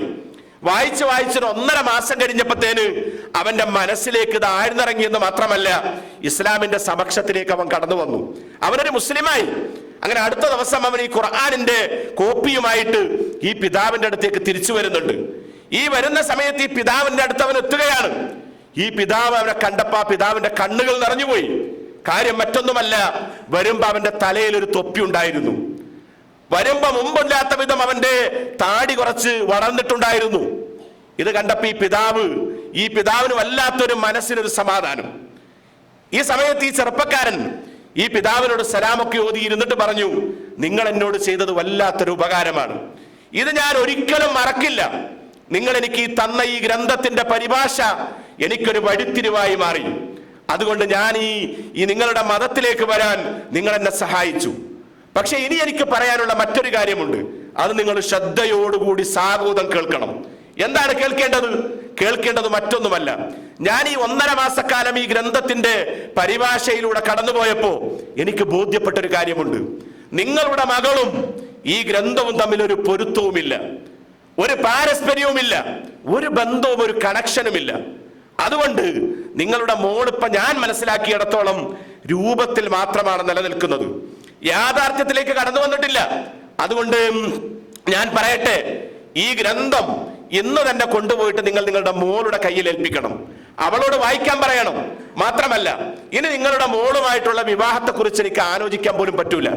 കാരണം എനിക്ക് കുറച്ചുകൂടി ഇതൊക്കെ യാഥാർത്ഥ്യത്തിലേക്ക് വന്ന ഒരു പെൺകുട്ടിയെയാണ് എനിക്ക് കിട്ടേണ്ടത്, അത് ഞാൻ കണ്ടെത്തിക്കൊള്ളാം. പക്ഷെ നിങ്ങളുടെ മോളെ ഇതൊക്കെ പഠിപ്പിച്ചിട്ട് ഒരു വരനെ കണ്ടെത്തണമെന്ന് പറഞ്ഞ് വളരെ സമാധാനത്തോടെ സലാമോദി ഈ ചെറുപ്പക്കാരൻ തിരിച്ചു പോകുമ്പോൾ നമ്മൾ ആലോചിച്ച് നോക്കൂ. ഇന്നത്തെ ഒരു അവസ്ഥയാണ് ഞാൻ ഈ പറഞ്ഞത്. ഇതൊരു ഒരു കഥ പറഞ്ഞതല്ല, ഒരു സംഭവം ഉദ്ധരിച്ചതാണ്. യാഥാർത്ഥ്യത്തിലേക്ക് വരുമ്പോൾ നമ്മളൊക്കെ പിന്നോട്ട് പോയിക്കൊണ്ടിരിക്കുകയാണ്. ഇവിടെയാണ് നമ്മുടെ ഉത്തരവാദിത്വം, നമ്മുടെ ബാധ്യത എന്താണ് എന്ന് നമ്മൾ തിരിച്ചറിയേണ്ടത്. നമ്മളിവിടെ ജീവിക്കുമ്പോഴും നമ്മുടെ ജോലിയും അതൊക്കെ, ഞാൻ ഇടക്കാലത്ത് ഒരു 10-15 വർഷം മുമ്പ് നജ്റാൻ എന്ന് പറയുന്ന പ്രവിശ്യയിൽ ഒരു 4 വർഷക്കാലം ജോലി ചെയ്തിരുന്നു. ഒരു ചെറിയ കമ്പനിയിലൊക്കെ ആണെങ്കിലും ദഅവത്തായിരുന്നു ബാക്കിയുള്ള സമയമൊക്കെ. അപ്പൊ ആ കാലത്ത് ഓഡിയോ കാസറ്റുകളായിരുന്നു. ഓഡിയോ കാസറ്റുകളുമായിട്ട് ഞങ്ങൾ ഇങ്ങനെ വൈകുന്നേരങ്ങളിൽ ഓരോരോ റൂമുകളിൽ കടന്നു ചെല്ലും, സ്ക്വാഡായിട്ട് പോകും. എന്നിട്ട് അവർക്കത് കൊടുക്കും. അന്ന് ടാപ്പിലാണ് ഇത് കേൾക്കേണ്ടത്. അന്ന് വീഡിയോ സംവിധാനം CD ഒന്നും ഇറങ്ങാത്ത കാലമാണ്. അപ്പൊ ഇതിങ്ങനെ കൊടുത്ത് അതായിരുന്നു ദഅവത്ത്. അതോടൊപ്പം ആഴ്ചയിൽ ഒരു 2, 3, 4 ഒക്കെ ദിവസം ഓരോരോ പോയിന്റുകളിൽ രാത്രി 12 മണിക്ക് കടകളൊക്കെ അടച്ചിട്ട് റൂമുകളിൽ ക്ലാസ് എടുക്കുക. അങ്ങനെയൊക്കെയുള്ള സെന്ററിൽ ക്ലാസ്. അങ്ങനെ ദഅവത്തൊന്ന് വളരെ സജീവമായിട്ട് നടന്നിരുന്നു. അപ്പൊ നമ്മളന്ന് ചെയ്തിരുന്നത്, ഈ ചില ആളുകളൊക്കെ ഈ കാസറ്റുകൾ വാങ്ങിയിട്ട് അതേപോലെ തിരിച്ചു തരും കേൾക്കാതെ. അപ്പൊ നമ്മൾ അവരെ ഒന്ന് തഫ്തീഷ് ചെയ്യാൻ, പരിശോധിക്കാൻ വേണ്ടിയിട്ട് ഈ കാസറ്റുകളൊന്ന് റിവേഴ്സ് ഒക്കെ അടിച്ച് മുന്നോട്ടെടുത്ത് ഒരു പകുതിയിലും 1/4 ഭാഗത്തും 3/4 ഭാഗത്തും ഒക്കെ ആക്കി കൊടുക്കും. അപ്പൊ അവരിത് കേട്ടിട്ടുണ്ടെങ്കിൽ ഒരു എൻഡിലെത്തുമല്ലോ. അത് പരിശോധിക്കാൻ വേണ്ടി നമ്മൾ അങ്ങനെ കൊടുത്ത് തിരിച്ചു വാങ്ങുമ്പോ ചിലരൊക്കെ അതങ്ങനെ മാറ്റിയിട്ടുണ്ടാവും, ചിലരൊക്കെ അതേപോലെ തിരിച്ചു തരും എന്ന് പറഞ്ഞാൽ അത്രയും ജാഗ്രതയിൽ അന്ന് ദഅവത്ത് നടന്നിരുന്നു. ഇന്ന് നടക്കുന്നില്ലെന്നല്ല ഞാൻ പറയുന്നത്. ഇന്നൊക്കെ അത് നടന്നുകൊണ്ടിരിക്കുന്നു, വളരെ സജീവമാണ്. പക്ഷെ എന്നാലും നമ്മെ സംബന്ധിച്ചിടത്തോളം ഓരോരുത്തരുടെയും ബാധ്യത, ആ ബാധ്യത നിർവഹിക്കുമ്പോൾ നമ്മൾ അള്ളാന്റെ അടുത്ത് ഏറ്റവും പ്രിയപ്പെട്ടവരായി മാറും. അള്ളാന്റെ പൊരുത്തമാണ് നമുക്ക് കിട്ടേണ്ടത്, അവന്റെ തൃപ്തിയാണ് കിട്ടേണ്ടത്. ഇപ്പൊ നമ്മൾ ആലോചിക്കൂ, സഹാബത്തിന്റെ പേര് കേട്ടാൽ നമ്മൾ എന്താ പറയാ? റളിയല്ലാഹു അൻഹു എന്നാണ് പറയാ. സഹാബത്തിന്റെ പേര് കേട്ടാൽ നമ്മൾ റളിയല്ലാഹു അൻഹു എന്ന് പറയും. അള്ളാഹുവിന്റെ തൃപ്തി അവർക്കുണ്ടാവട്ടെ. നമ്മൾ സഹാബത്തിന്റെ അപ്പുറത്ത് നബിയുടെ എതിരാളികളായിട്ടുള്ള ശത്രുക്കളുടെ പേര് കേട്ടാൽ എന്താ നമ്മൾ പറയാ? അബൂജഹലിന്റെ പേര് കേട്ടാൽ നമ്മൾ ലഅനത്തുല്ലാ എന്നാ പറയാ. അബൂലഹബിന്റെ പേര് കേട്ടാൽ ലഅനത്തുല്ലാ എന്നാ പറയാ. എന്താ കാര്യം? അവർ ഈ ഇസ്ലാമിന്റെ മുന്നോട്ടുള്ള സഞ്ചാരത്തിൽ അവർക്ക് പ്രതിബന്ധമായി മാറി. അവരെ തളർത്താൻ വേണ്ടി, നബി സല്ലല്ലാഹു അലൈഹി വസല്ലമയെ എതിർക്കാൻ വേണ്ടി മുന്നിൽ നിന്നവരായിരുന്നു. റസൂൽ കരീം സല്ലല്ലാഹു അലൈഹി വസല്ലമ നബുവത്തുമായി കടന്നു വരുമ്പോ അന്ന് നബിക്കെതിരിൽ പടപൊരുതിയ 3 ആളുകൾ, ഏറ്റവും പ്രധാനികൾ, ഒന്ന് അബൂജഹലായിരുന്നു, രണ്ടാമത്തേത് ഉമയ്യത്ത് ഇബ്നു ഹലഫായിരുന്നു, മൂന്നാമത്തേത് നബി സല്ലല്ലാഹു അലൈഹി വസല്ലമയുടെ മൂത്താപ്പ അബൂലഹബായിരുന്നു. നമ്മൾ ആലോചിച്ച് നോക്കൂ, അള്ളാഹു വിശുദ്ധ ഖുർആനിലെ ആയത്തിറക്കിയിട്ട് ആ നിലക്ക് ആക്ഷേപിച്ചുകൊണ്ട് പറഞ്ഞത് ആരെയാ? അത് അബൂലഹബിനെ കുറിച്ചാണ്. അദ്ദേഹം കുടുംബമായിരുന്നു ഒന്ന്, രണ്ടാമത്തേത് അവിടുത്തെ പ്രമാണിയുമായിരുന്നു. എല്ലാ നിലക്കും നബിയെ പിന്തുണക്കേണ്ട ആള് സല്ലല്ലാഹു അലൈഹി വസല്ലം. ഒന്നാമത്തെ വഹി ഇറങ്ങി. എന്താണ് വഹി? നബി സല്ലല്ലാഹു അലൈഹി വസല്ലമക്ക് ആദ്യത്തെ വഹിന്റെ തുടക്കം ഇഖ്റ ബിസ്മിയിലൂടെ തുടങ്ങി. പിന്നെ യാ അയ്യുഹൽ മുദ്ദസ്സിർ കഴിഞ്ഞ് പിന്നെ വഹി വരുന്നത് വഅൻദിർ അശീറതക്കൽ അഖ്റബീൻ. താങ്കളുടെ അടുത്ത ആളുകൾക്ക് ഇത് പറഞ്ഞു കൊടുക്കണം. ഇത് കേട്ടപ്പോൾ നബി സല്ലല്ലാഹു അലൈഹി വസല്ലം എന്താ ചെയ്തത്? ഈ ആയത്ത് ഇറങ്ങിയപ്പോ ഒരു ദിവസം തന്റെ വീട്ടിൽ ഒരു വിരുന്നൊരുക്കിയിട്ട് നല്ല ഭക്ഷണമൊക്കെ ഉണ്ടാക്കിയിട്ട് തന്റെ കുടുംബക്കാരെ മുഴുവൻ വിളിച്ചു. അബ്ദുൽ മുത്തലിബിന്റെ മക്കളെ വിളിച്ചു, ഹാഷിമിന്റെ മക്കളെ വിളിച്ചു. എന്നിട്ട് ഈ വിരുന്ന് അവർക്ക് ഭക്ഷണമൊക്കെ കൊടുത്ത് കഴിച്ചു കഴിഞ്ഞിട്ട് ഈ കാര്യം അവരോട് ഉണർത്താനാണ് റസൂലുള്ളാഹി സ്വല്ലല്ലാഹു അലൈഹി വസല്ലം നിയ്യത്ത് വെച്ചത്. പക്ഷേ ഈ ഭക്ഷണം കഴിഞ്ഞപ്പോഴത്തേന് അബൂലഹബ് ഉള്ളിലുള്ള ഒരു തന്ത്രം, ഇതിന്റെ ഉള്ളിൽ എന്തോ ഒരു കളിയുണ്ടെന്ന് അദ്ദേഹത്തിന് ബോധ്യപ്പെട്ടു. അദ്ദേഹം അത് വായിച്ചെടുത്തു. ഭക്ഷണം കഴിഞ്ഞ മാത്രയിൽ അദ്ദേഹം എണീറ്റ് നിന്നിട്ട് പറഞ്ഞു, ഇനി ഇവിടെ ഒന്നുമില്ല, എല്ലാവർക്കും പിരിഞ്ഞു പോകാം, വിരുന്നൊക്കെ കഴിഞ്ഞു. എല്ലാവരും എണീറ്റ് പോയി. അപ്പൊ നബി സല്ലല്ലാഹു അലൈഹി വസല്ലമയുടെ ഈ ഉദ്ദേശം പാളിപ്പോയി, പരാജയപ്പെട്ടു. 1-2 ദിവസം കഴിഞ്ഞ് വീണ്ടും റസൂലുള്ളാഹി സ്വല്ലല്ലാഹു അലൈഹി വസല്ലമ അടുത്ത ഒരു വിരുന്നൊരുക്കി. അന്ന് വളരെ അവധാനതയോടുകൂടിയാണ് റസൂൽ സല്ലല്ലാഹു അലൈഹി വസല്ലം ഈ കാര്യങ്ങളെ നിയന്ത്രിച്ചത്. ഇന്ന് പരാജയപ്പെടാൻ പാടില്ല. അങ്ങനെ ഭക്ഷണം കഴിച്ച് തുടങ്ങിയപ്പോ തന്നെ നബി സല്ലല്ലാഹു അലൈഹി വസല്ലം എണീറ്റ് നിന്നിട്ട് അവരോട് പ്രസംഗിക്കാൻ തുടങ്ങി. എന്താണ് പ്രസംഗിക്കുന്നത്? ഇന്നൽ ഹംദലില്ലാ എന്നിങ്ങനെ തുടങ്ങി. ഇതൊന്നും മുമ്പ് അവർ കേൾക്കാത്ത വചനങ്ങളായിരുന്നു. അവർക്ക് ആകെ അറിയാം ലാത്ത ഉസ്സ മനാത്ത എന്നത് മാത്രമാണ്. ഇന്നൽ ഹംദലില്ലാ നഹ്മദുഹു വനസ്തഈനുഹു എന്നിങ്ങനെ പറഞ്ഞിട്ട് ഇന്നി റസൂലുള്ളാഹ് എന്നൊക്കെ പറഞ്ഞിട്ട് അള്ളാഹുവിന്റെ ഷഹാദത്തും അതൊക്കെ പ്രഖ്യാപിച്ചിട്ട് ഏകത്വം ഒക്കെ ബോധ്യപ്പെടുത്തിയിട്ട് അവരോട് പറഞ്ഞു, നിങ്ങൾ അറിയേണ്ട ചില കാര്യങ്ങളുണ്ട്. നിങ്ങളിപ്പോ ഈ കൊണ്ടു നടക്കുന്ന ലാത്തയും ഉസ്സയും മനാത്തയും ഒന്നുമല്ല ജീവിതം. അതിന്റെ അപ്പുറത്തൊരു ഏകദൈവത്തിന്റെ ആരാധനയുടെ വിശ്വാസത്തിന്റെ തെളിമയായ സമാധാനത്തിന്റെ വിശ്വാസമുണ്ട്. അത് നിങ്ങൾ മുറുകെ പിടിക്കണം. എന്നിട്ട് പറഞ്ഞു, നിങ്ങൾ ഉറങ്ങുന്നത് പോലെ നിങ്ങൾ മരിക്കും, നിങ്ങൾ ഉണരുന്നത് പോലെ ഉയർത്തെഴുന്നേൽപ്പിക്കും, സ്വർഗവും നരകവും ഇതൊക്കെ ഉണ്ടെന്നൊക്കെ പറഞ്ഞപ്പോഴത്തേന് അബൂലഹബ് ചാടി എണീറ്റിട്ട് പറഞ്ഞു, ഇതിനാണ് മുഹമ്മദ് നീ ഞങ്ങളെ വിളിച്ചു വരുത്തിയത്? നിന്റെ ഈ കുതന്ത്രം എനിക്കറിയാമായിരുന്നു. ഇപ്പൊ 2ാമത്തെ ദിവസമാണ് നീ ഇതിനു വേണ്ടി വേദി കെട്ടുന്നത് എന്ന് പറഞ്ഞിട്ട് വളരെ ആക്ഷേപത്തോടു കൂടി അദ്ദേഹം പറഞ്ഞു, നീ ഈ ചെയ്യുന്ന പ്രവർത്തനത്തെ എന്ത് വില കൊടുത്തു ഞാൻ തടയുമെന്ന് പറഞ്ഞ് അദ്ദേഹം ഇരുന്നു. 2ാമത്തെ മൂത്താപ്പ എണീറ്റു. ആരായിരുന്നു? മാന്യനായിരുന്ന അബൂ ത്വാലിബ് പറഞ്ഞു, മുഹമ്മദ് നീ കൊണ്ടുവന്നതിനെ പിന്തുണക്കാനോ അത് സ്വീകരിക്കാനോ ഞാനില്ല. പക്ഷേ നീ കൊണ്ടുവന്നതിന്റെ മുന്നിൽ പിന്തുണ നൽകാൻ മരണം വരെ ഞാൻ ഉണ്ടായിരിക്കും.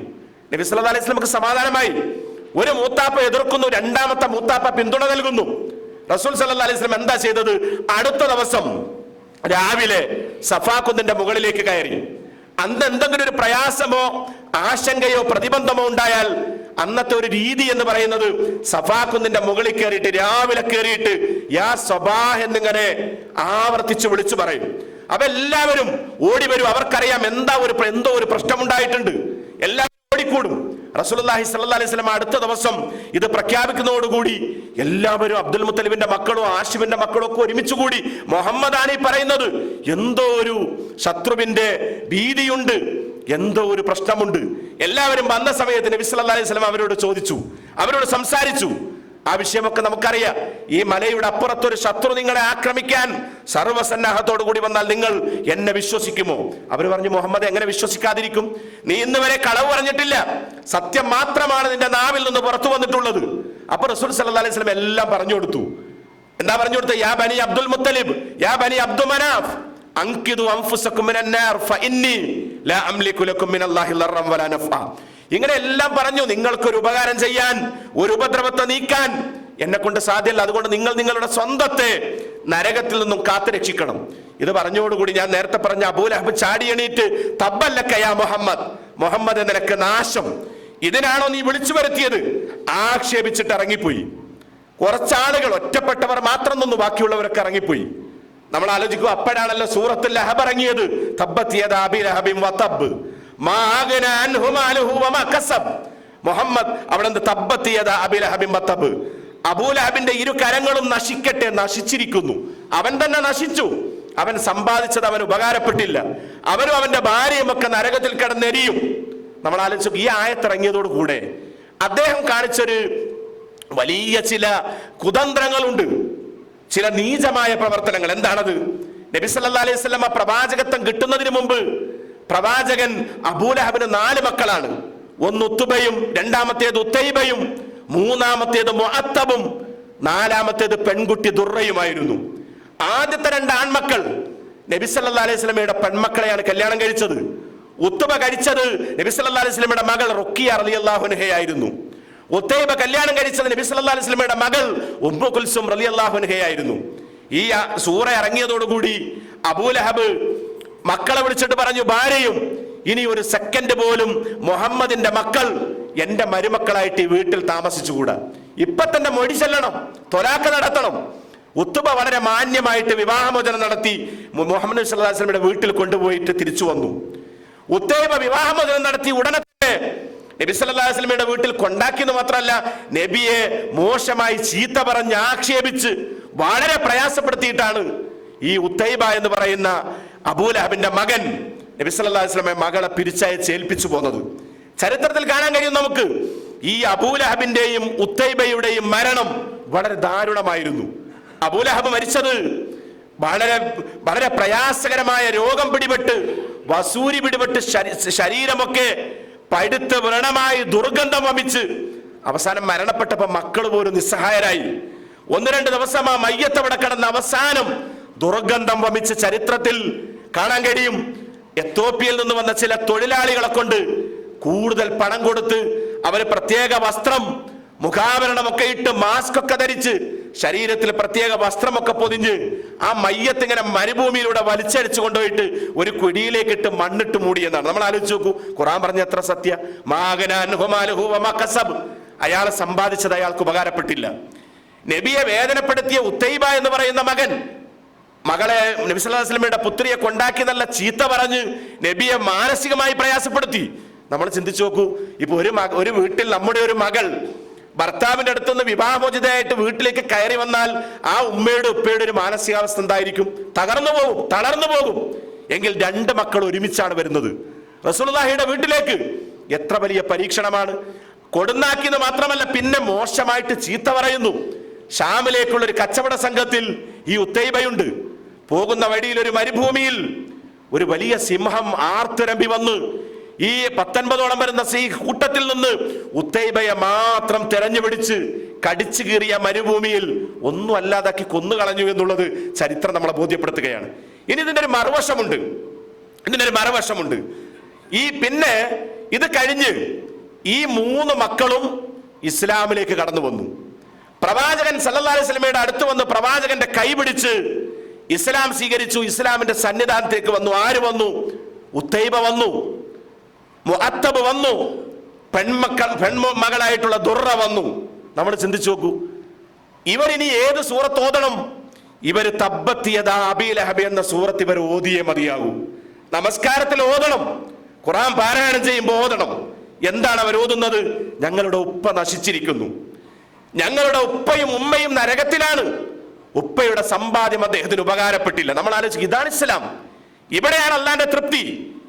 ഈ മക്കൾക്ക് കിട്ടിയ, ഈ 3 ആളുകൾക്ക് കിട്ടിയ തൃപ്തി, പൊരുത്തം അബൂലഹബിനും ഭാര്യക്കും, മൂത്ത മകൻ ഈ 2ാമത്തെ മകൻ ഉത്തൈബക്കും കിട്ടിയില്ല. ഇതാണ് ഇസ്ലാം. ഇവിടെ നമുക്ക് അള്ളാഹുവിന്റെ തൃപ്തി കിട്ടുക എന്നുള്ളത് വളരെ പ്രധാനപ്പെട്ട വിഷയമാണ്. അത് കിട്ടാൻ നമ്മൾ നമ്മുടെ ബാധ്യത നിർവഹിക്കണം. നമ്മുടെ ദൗത്യത്തിൽ നമ്മൾ മുന്നോട്ട് പോകണം. നമ്മുടെ ദൗത്യം എന്താണ്? ഇത് മറ്റുള്ളവരിലേക്ക് എത്തിച്ചു കൊടുക്കുക. നമ്മൾ ഒരാൾക്കൊരു കാര്യം പറഞ്ഞു കൊടുത്താൽ, നമ്മളിപ്പോ ഈ ഒരു കാര്യം, ഒരു ക്ലാസ്സിനെ കുറിച്ച് ഒരാൾക്ക് പറഞ്ഞു കൊടുക്കുന്നു, നേരത്തെ പറഞ്ഞല്ലോ, അടുത്ത ആഴ്ച നടക്കാൻ പോകുന്ന പ്രോഗ്രാമിൽ ഓരോരുത്തരും അവരവർക്ക് കഴിയുന്നവരെ കൊണ്ടുവരണം. ഇത് വലിയൊരു കാര്യമാണ്, വിലമതിക്കാനാവാത്ത കാര്യമാണ്. അതുകൊണ്ട് റസൂലുള്ളാഹി സ്വല്ലല്ലാഹു അലൈഹി വസല്ലമയുടെ ഒരു ഹദീസ്, ഇദാ അറാദ അല്ലാഹു ബിഅബ്ദിൻ ഖൈറൻ, അല്ലാഹു ഒരു ദാസൻ ഒരു ഖൈർ ഉദ്ദേശിച്ചാൽ ഇസ്തഅമലഹു, അവനെ പ്രവർത്തന പാന്താവിലേക്ക് ഇറക്കിവിടും. നമ്മിൽ ഒരാൾക്കൊരു നന്മ അല്ലാഹു ഉദ്ദേശിച്ച നമ്മളെ അല്ലാഹു ഇറക്കിവിടും. അതൊരു പക്ഷേ ഈ ഇസ്ലാഹി സെന്ററിന്റെ പ്രവർത്തനത്തിന്റെ മുൻനിരയിലേക്കായിരിക്കും. അതിന്റെ പ്രവർത്തകരിൽ ഒരാളായിട്ട് മുന്നിൽ നിൽക്കാനായിരിക്കും. ഇങ്ങനെ പ്രവർത്തനത്തിലേക്ക് ഇറക്കിവിടും. ഈ സമയത്ത് ഫഖീല ചോദിക്കപ്പെട്ടു, സഹാബത്ത് ചോദിച്ചു നബിയോട്, കൈഫ യസ്തഅമിലുഹു യാ റസൂലല്ലാഹ്, പ്രവാചകരെ എങ്ങനെയാണ് പ്രവർത്തന ബാന്ധാവിലേക്ക് ഇറക്കിവിടുന്നത്? റസൂൽ സല്ലല്ലാഹു അലൈഹി വസല്ലം പറഞ്ഞു, യുവഫ്ഫിഖുഹു ലിഅമലിൻ സ്വാലിഹിൻ ഖബലൽ മൗത്ത്. മരണത്തിന് മുമ്പ് നല്ലൊരു സ്വാലിഹായ കർമ്മം, അത് ചെറുതായിരിക്കാം, പക്ഷെ ആ ഒരു കർമ്മത്തിലൂടെ അള്ളാഹു അയാളെ സ്വർഗത്തിലേക്ക് എത്തിപ്പിക്കുകയാണ്. ഒറ്റ ചരിത്രം നിങ്ങളുടെ മുമ്പിൽ പങ്കുവെക്കുകയാണ്. ഇസ്ലാമിക ചരിത്രത്തിൽ പ്രവാചകൻ സല്ലല്ലാഹു അലൈഹി വസല്ലമക്ക് ശേഷം രണ്ടാം ഖലീഫ ഉമർ ഇബ്നുൽ ഖത്താബ് റളിയല്ലാഹുവിന്റെ കാലത്ത് നടന്ന പ്രധാനപ്പെട്ട 2 യുദ്ധമാണ്. ഒന്ന് ഖാദിസിയ യുദ്ധവും രണ്ടാമത്തേത് നഹാവന്തി യുദ്ധവും. ഖാദിസിയ യുദ്ധം എന്ന് പറയുന്നത് പേർഷ്യക്കാരുമായിട്ടായിരുന്നു. പേർഷ്യക്കാരെന്ന് പറഞ്ഞാൽ അഗ്നി ആരാധകരാണ്, ബഹുദൈവ ആരാധകരാണ്. രണ്ടാമത്തെ നഹാവന്തി യുദ്ധം എന്ന് പറയുന്നത് ക്രിസ്ത്യാനികളുമായിട്ടാണ്, വേദം കിട്ടിയ ആളുകളുമായിട്ടാണ്. ഈ ഖാദിസിയ യുദ്ധത്തിൽ മുസ്ലിങ്ങൾ സഅദ് ഇബ്നു അബീ വക്കാസ് റളിയല്ലാഹു അൻഹുവിന്റെ നേതൃത്വത്തിൽ സർവ്വ സൈന്യാധിപ സംവിധാനത്തിൽ ഈ ഖാദിസിയ യുദ്ധത്തിൽ മുസ്ലിങ്ങൾ ജയിച്ചു. പേർഷ്യൻ സാമ്രാജ്യം തകർന്നു. അവിടുത്തെ കിരീടങ്ങളും സമ്പത്തുക്കളൊക്കെ മുസ്ലിങ്ങൾക്ക് കിട്ടി. ഈ വിജയം ഇവർക്ക് കിട്ടിയപ്പോൾ അന്ന് ഇസ്ലാം വരുമ്പോൾ അന്നത്തെ പ്രധാനപ്പെട്ട 2 ശക്തികൾ, ഒന്ന് റോമും ഒന്ന് പേർഷ്യയും. നമുക്കറിയാം, ഒരു പ്രാവശ്യം യുദ്ധത്തിൽ റോമി ജയിച്ചാൽ അടുത്ത പ്രാവശ്യം പേർഷ്യ ജയിക്കും, വീണ്ടും റോം, പിന്നെയും പേർഷ്യ, മാറി മാറി വരും. ആരാണ് ശക്തരെന്ന് നിർണയിക്കാൻ കഴിയാത്ത വിധം തുല്യരായിരുന്നു അവർ 2 കൂട്ടരും. അപ്പൊ ഖാദിസിയ യുദ്ധത്തിൽ പേർഷ്യക്കാര് തോറ്റപ്പോ ഈ ക്രിസ്ത്യാനികളായ ആളുകൾക്ക്, റോമക്കാർക്ക് ചെറിയൊരു അഹങ്കാരം വന്നു. എന്താ അഹങ്കാരം? മുസ്ലിങ്ങളുടെ മുമ്പിൽ പേർഷ്യ പഞ്ചപുച്ഛമടക്കി. ഇനി നമ്മൾ മുസ്ലിങ്ങളുമായിട്ടൊരു യുദ്ധം പ്രഖ്യാപിച്ച് അവരെ നമ്മൾ തോൽപ്പിച്ചാൽ ഇവിടുത്തെ എല്ലാ ശക്തിയും നമ്മളായിരിക്കും എന്ന് റോമക്കാര് വിചാരിച്ചു. അങ്ങനെ അവരെന്ത് ചെയ്തു? വലിയൊരു സൈന്യത്തെ ഒരുക്കുകയാണ്. വലിയൊരു സൈന്യത്തെ ഒരുക്കി. ആ സൈന്യം എന്ന് പറയുന്ന ചരിത്രത്തിൽ കാണാം 3 ലക്ഷം ആളുകൾ. ഉമർ അള്ളാന്റെ ഭരണകാലമാണ്. 3 ലക്ഷം ആളുകൾ. ആ 3 ലക്ഷം ആളുകൾ റൊക്സാൻ എന്ന് പറയുന്ന സർവ്വസൈന്യാധിപന്റെ നേതൃത്വത്തിലാണ് ഈ സൈന്യം വരുന്നത്. ഉമർ റളിയല്ലാഹു അൻഹു ഉടനെ തന്റെ സൈന്യത്തെ ഒരുക്കാൻ തുടങ്ങി. അങ്ങനെ ഒരുക്കിയപ്പോ ആകെ കിട്ടിയത് 30,000 ആളുകൾ. നമ്മൾ ചിന്തിച്ചു നോക്കും, 30,000 ആളുകൾ ഏറ്റുമുട്ടുന്നത് 3 ലക്ഷം ആളുകളോടാണ്. അപ്പൊ ഉമർ റളിയല്ലാഹു അൻഹു എല്ലാ വിധത്തിലും എല്ലാ യുദ്ധത്തെക്കുറിച്ചും കാഴ്ചപ്പാടുള്ള ഖാലിദ് ഇബ്നുൽ വലീദ് റളിയല്ലാഹു അൻഹുവിനെ സർവ്വസൈന്യാധിപനായിട്ട് നിശ്ചയിച്ചു. അങ്ങനെ യുദ്ധം തുടങ്ങി. 30,000-വും 3 ലക്ഷവുമാണ് ഏറ്റുമുട്ടുന്നത്. അങ്ങനെ എന്താണ് യുദ്ധത്തിന്റെ രീതി നമുക്കറിയാം. പ്രത്യേകം ടെന്റുകൾ കെട്ടി രാത്രി സമയത്ത് അവിടെ വിശ്രമിക്കും, പകൽ സമയത്ത് യുദ്ധം. നീണ്ട മാസങ്ങളും ദിവസങ്ങളും ഒക്കെ കഴിയും ഒരു തീരുമാനത്തിലെത്താൻ, വിജയപരാജയങ്ങൾ നിർണയിക്കാൻ. അങ്ങനെ യുദ്ധം തുടങ്ങി ഒരാഴ്ച കഴിഞ്ഞപ്പോഴത്തേന് ഈ 30,000-ന്റെ മുന്നിൽ 3 ലക്ഷം ആളുകൾ ഇങ്ങനെ പരാജയത്തിലേക്ക് നീങ്ങാൻ തുടങ്ങി. നമ്മൾ ആലോചിക്കൂ, 30,000-ന്റെ മുമ്പിൽ 3 ലക്ഷം ആളുകൾ പരാജയത്തിലേക്ക് നീങ്ങാൻ തുടങ്ങി. അപ്പൊ ഈ സർവ്വസൈന്യാധിപൻ, റോമക്കാരുടെ സർവ്വസൈന്യാധിപനും അല്ലാത്ത ആശങ്ക, എന്താണ് ഇതിന്റെ പിന്നിലുള്ള ഒരു രഹസ്യം, എന്താണ് ഇതിന്റെ കാരണം? ഇതറിയാൻ അവരുടെ കൂട്ടത്തിലെ ജോർജ് എന്ന് പറയുന്ന ഒരു മനുഷ്യനെ, എന്ന് പറയാൻ റുക്സാന്റെ വലങ്കൈയായിരുന്നു ജോർജിനെ ഒരു ദിവസം രാത്രി വേഷപ്രച്ഛന്നനായിട്ട് മുസ്ലിം ടെന്റിലേക്ക് പറഞ്ഞയച്ചു. മുസ്ലിം ടെന്റിൽ എന്താണ് അവർ രാത്രി ചെയ്യുന്നത്? അദ്ദേഹം വേഷം മാറി ഇങ്ങനെ ആ ടെന്റിലേക്ക് പ്രവേശിച്ചു. അവർക്കിടയിലേക്ക് പ്രവേശിച്ചപ്പോൾ അദ്ദേഹത്തിന് കാണാൻ കഴിഞ്ഞത് കുറച്ച് ആളുകൾ കിടന്നുറങ്ങുന്നുണ്ട്. അതിൽ നിന്ന് വലിയൊരു വിഭാഗം ആളുകൾ നിന്ന് നമസ്കരിക്കുന്നുണ്ട്. വേറൊരു വിഭാഗം ആളുകൾ ഖുർആൻ പാരായണം ചെയ്യുന്നുണ്ട്. മറ്റൊരു വിഭാഗം ആളുകൾ വേറൊരു ഭാഗത്ത് അള്ളാഹുവിനോട് പ്രാർത്ഥിക്കുന്നുണ്ട്, കരഞ്ഞു പ്രാർത്ഥിക്കുന്നുണ്ട്. വേറെ ഒരു വിഭാഗം ആളുകൾ ഭക്ഷണം പാകം ചെയ്യുന്നുണ്ട്. കുറച്ച് ആളുകൾ അവരുടെ കീറിയ പടയങ്കികളും വസ്ത്രങ്ങളും ഒക്കെ തുന്നിക്കൊണ്ടിരിക്കുന്നുണ്ട്. ഇതെല്ലാം കൂടെ കണ്ടപ്പത്തിന് ജോർജിന്റെ മനസ്സ് ഇവരോട് വല്ലാതെ സമരസപ്പെടാൻ തുടങ്ങി. ഈ ജോർജ് ഇങ്ങനെ ഇതൊക്കെ കണ്ടുകൊണ്ടിരിക്കുന്നതിൻ്റെ ഇടയിൽ അദ്ദേഹത്തെ ആരോ ശ്രദ്ധിച്ചപ്പോ അദ്ദേഹത്തെ അവർ പിടികൂടുകയും ഖാലിദ് റളിയല്ലാഹു അൻഹുവിന്റെ മുന്നിൽ കൊണ്ടുവന്നു.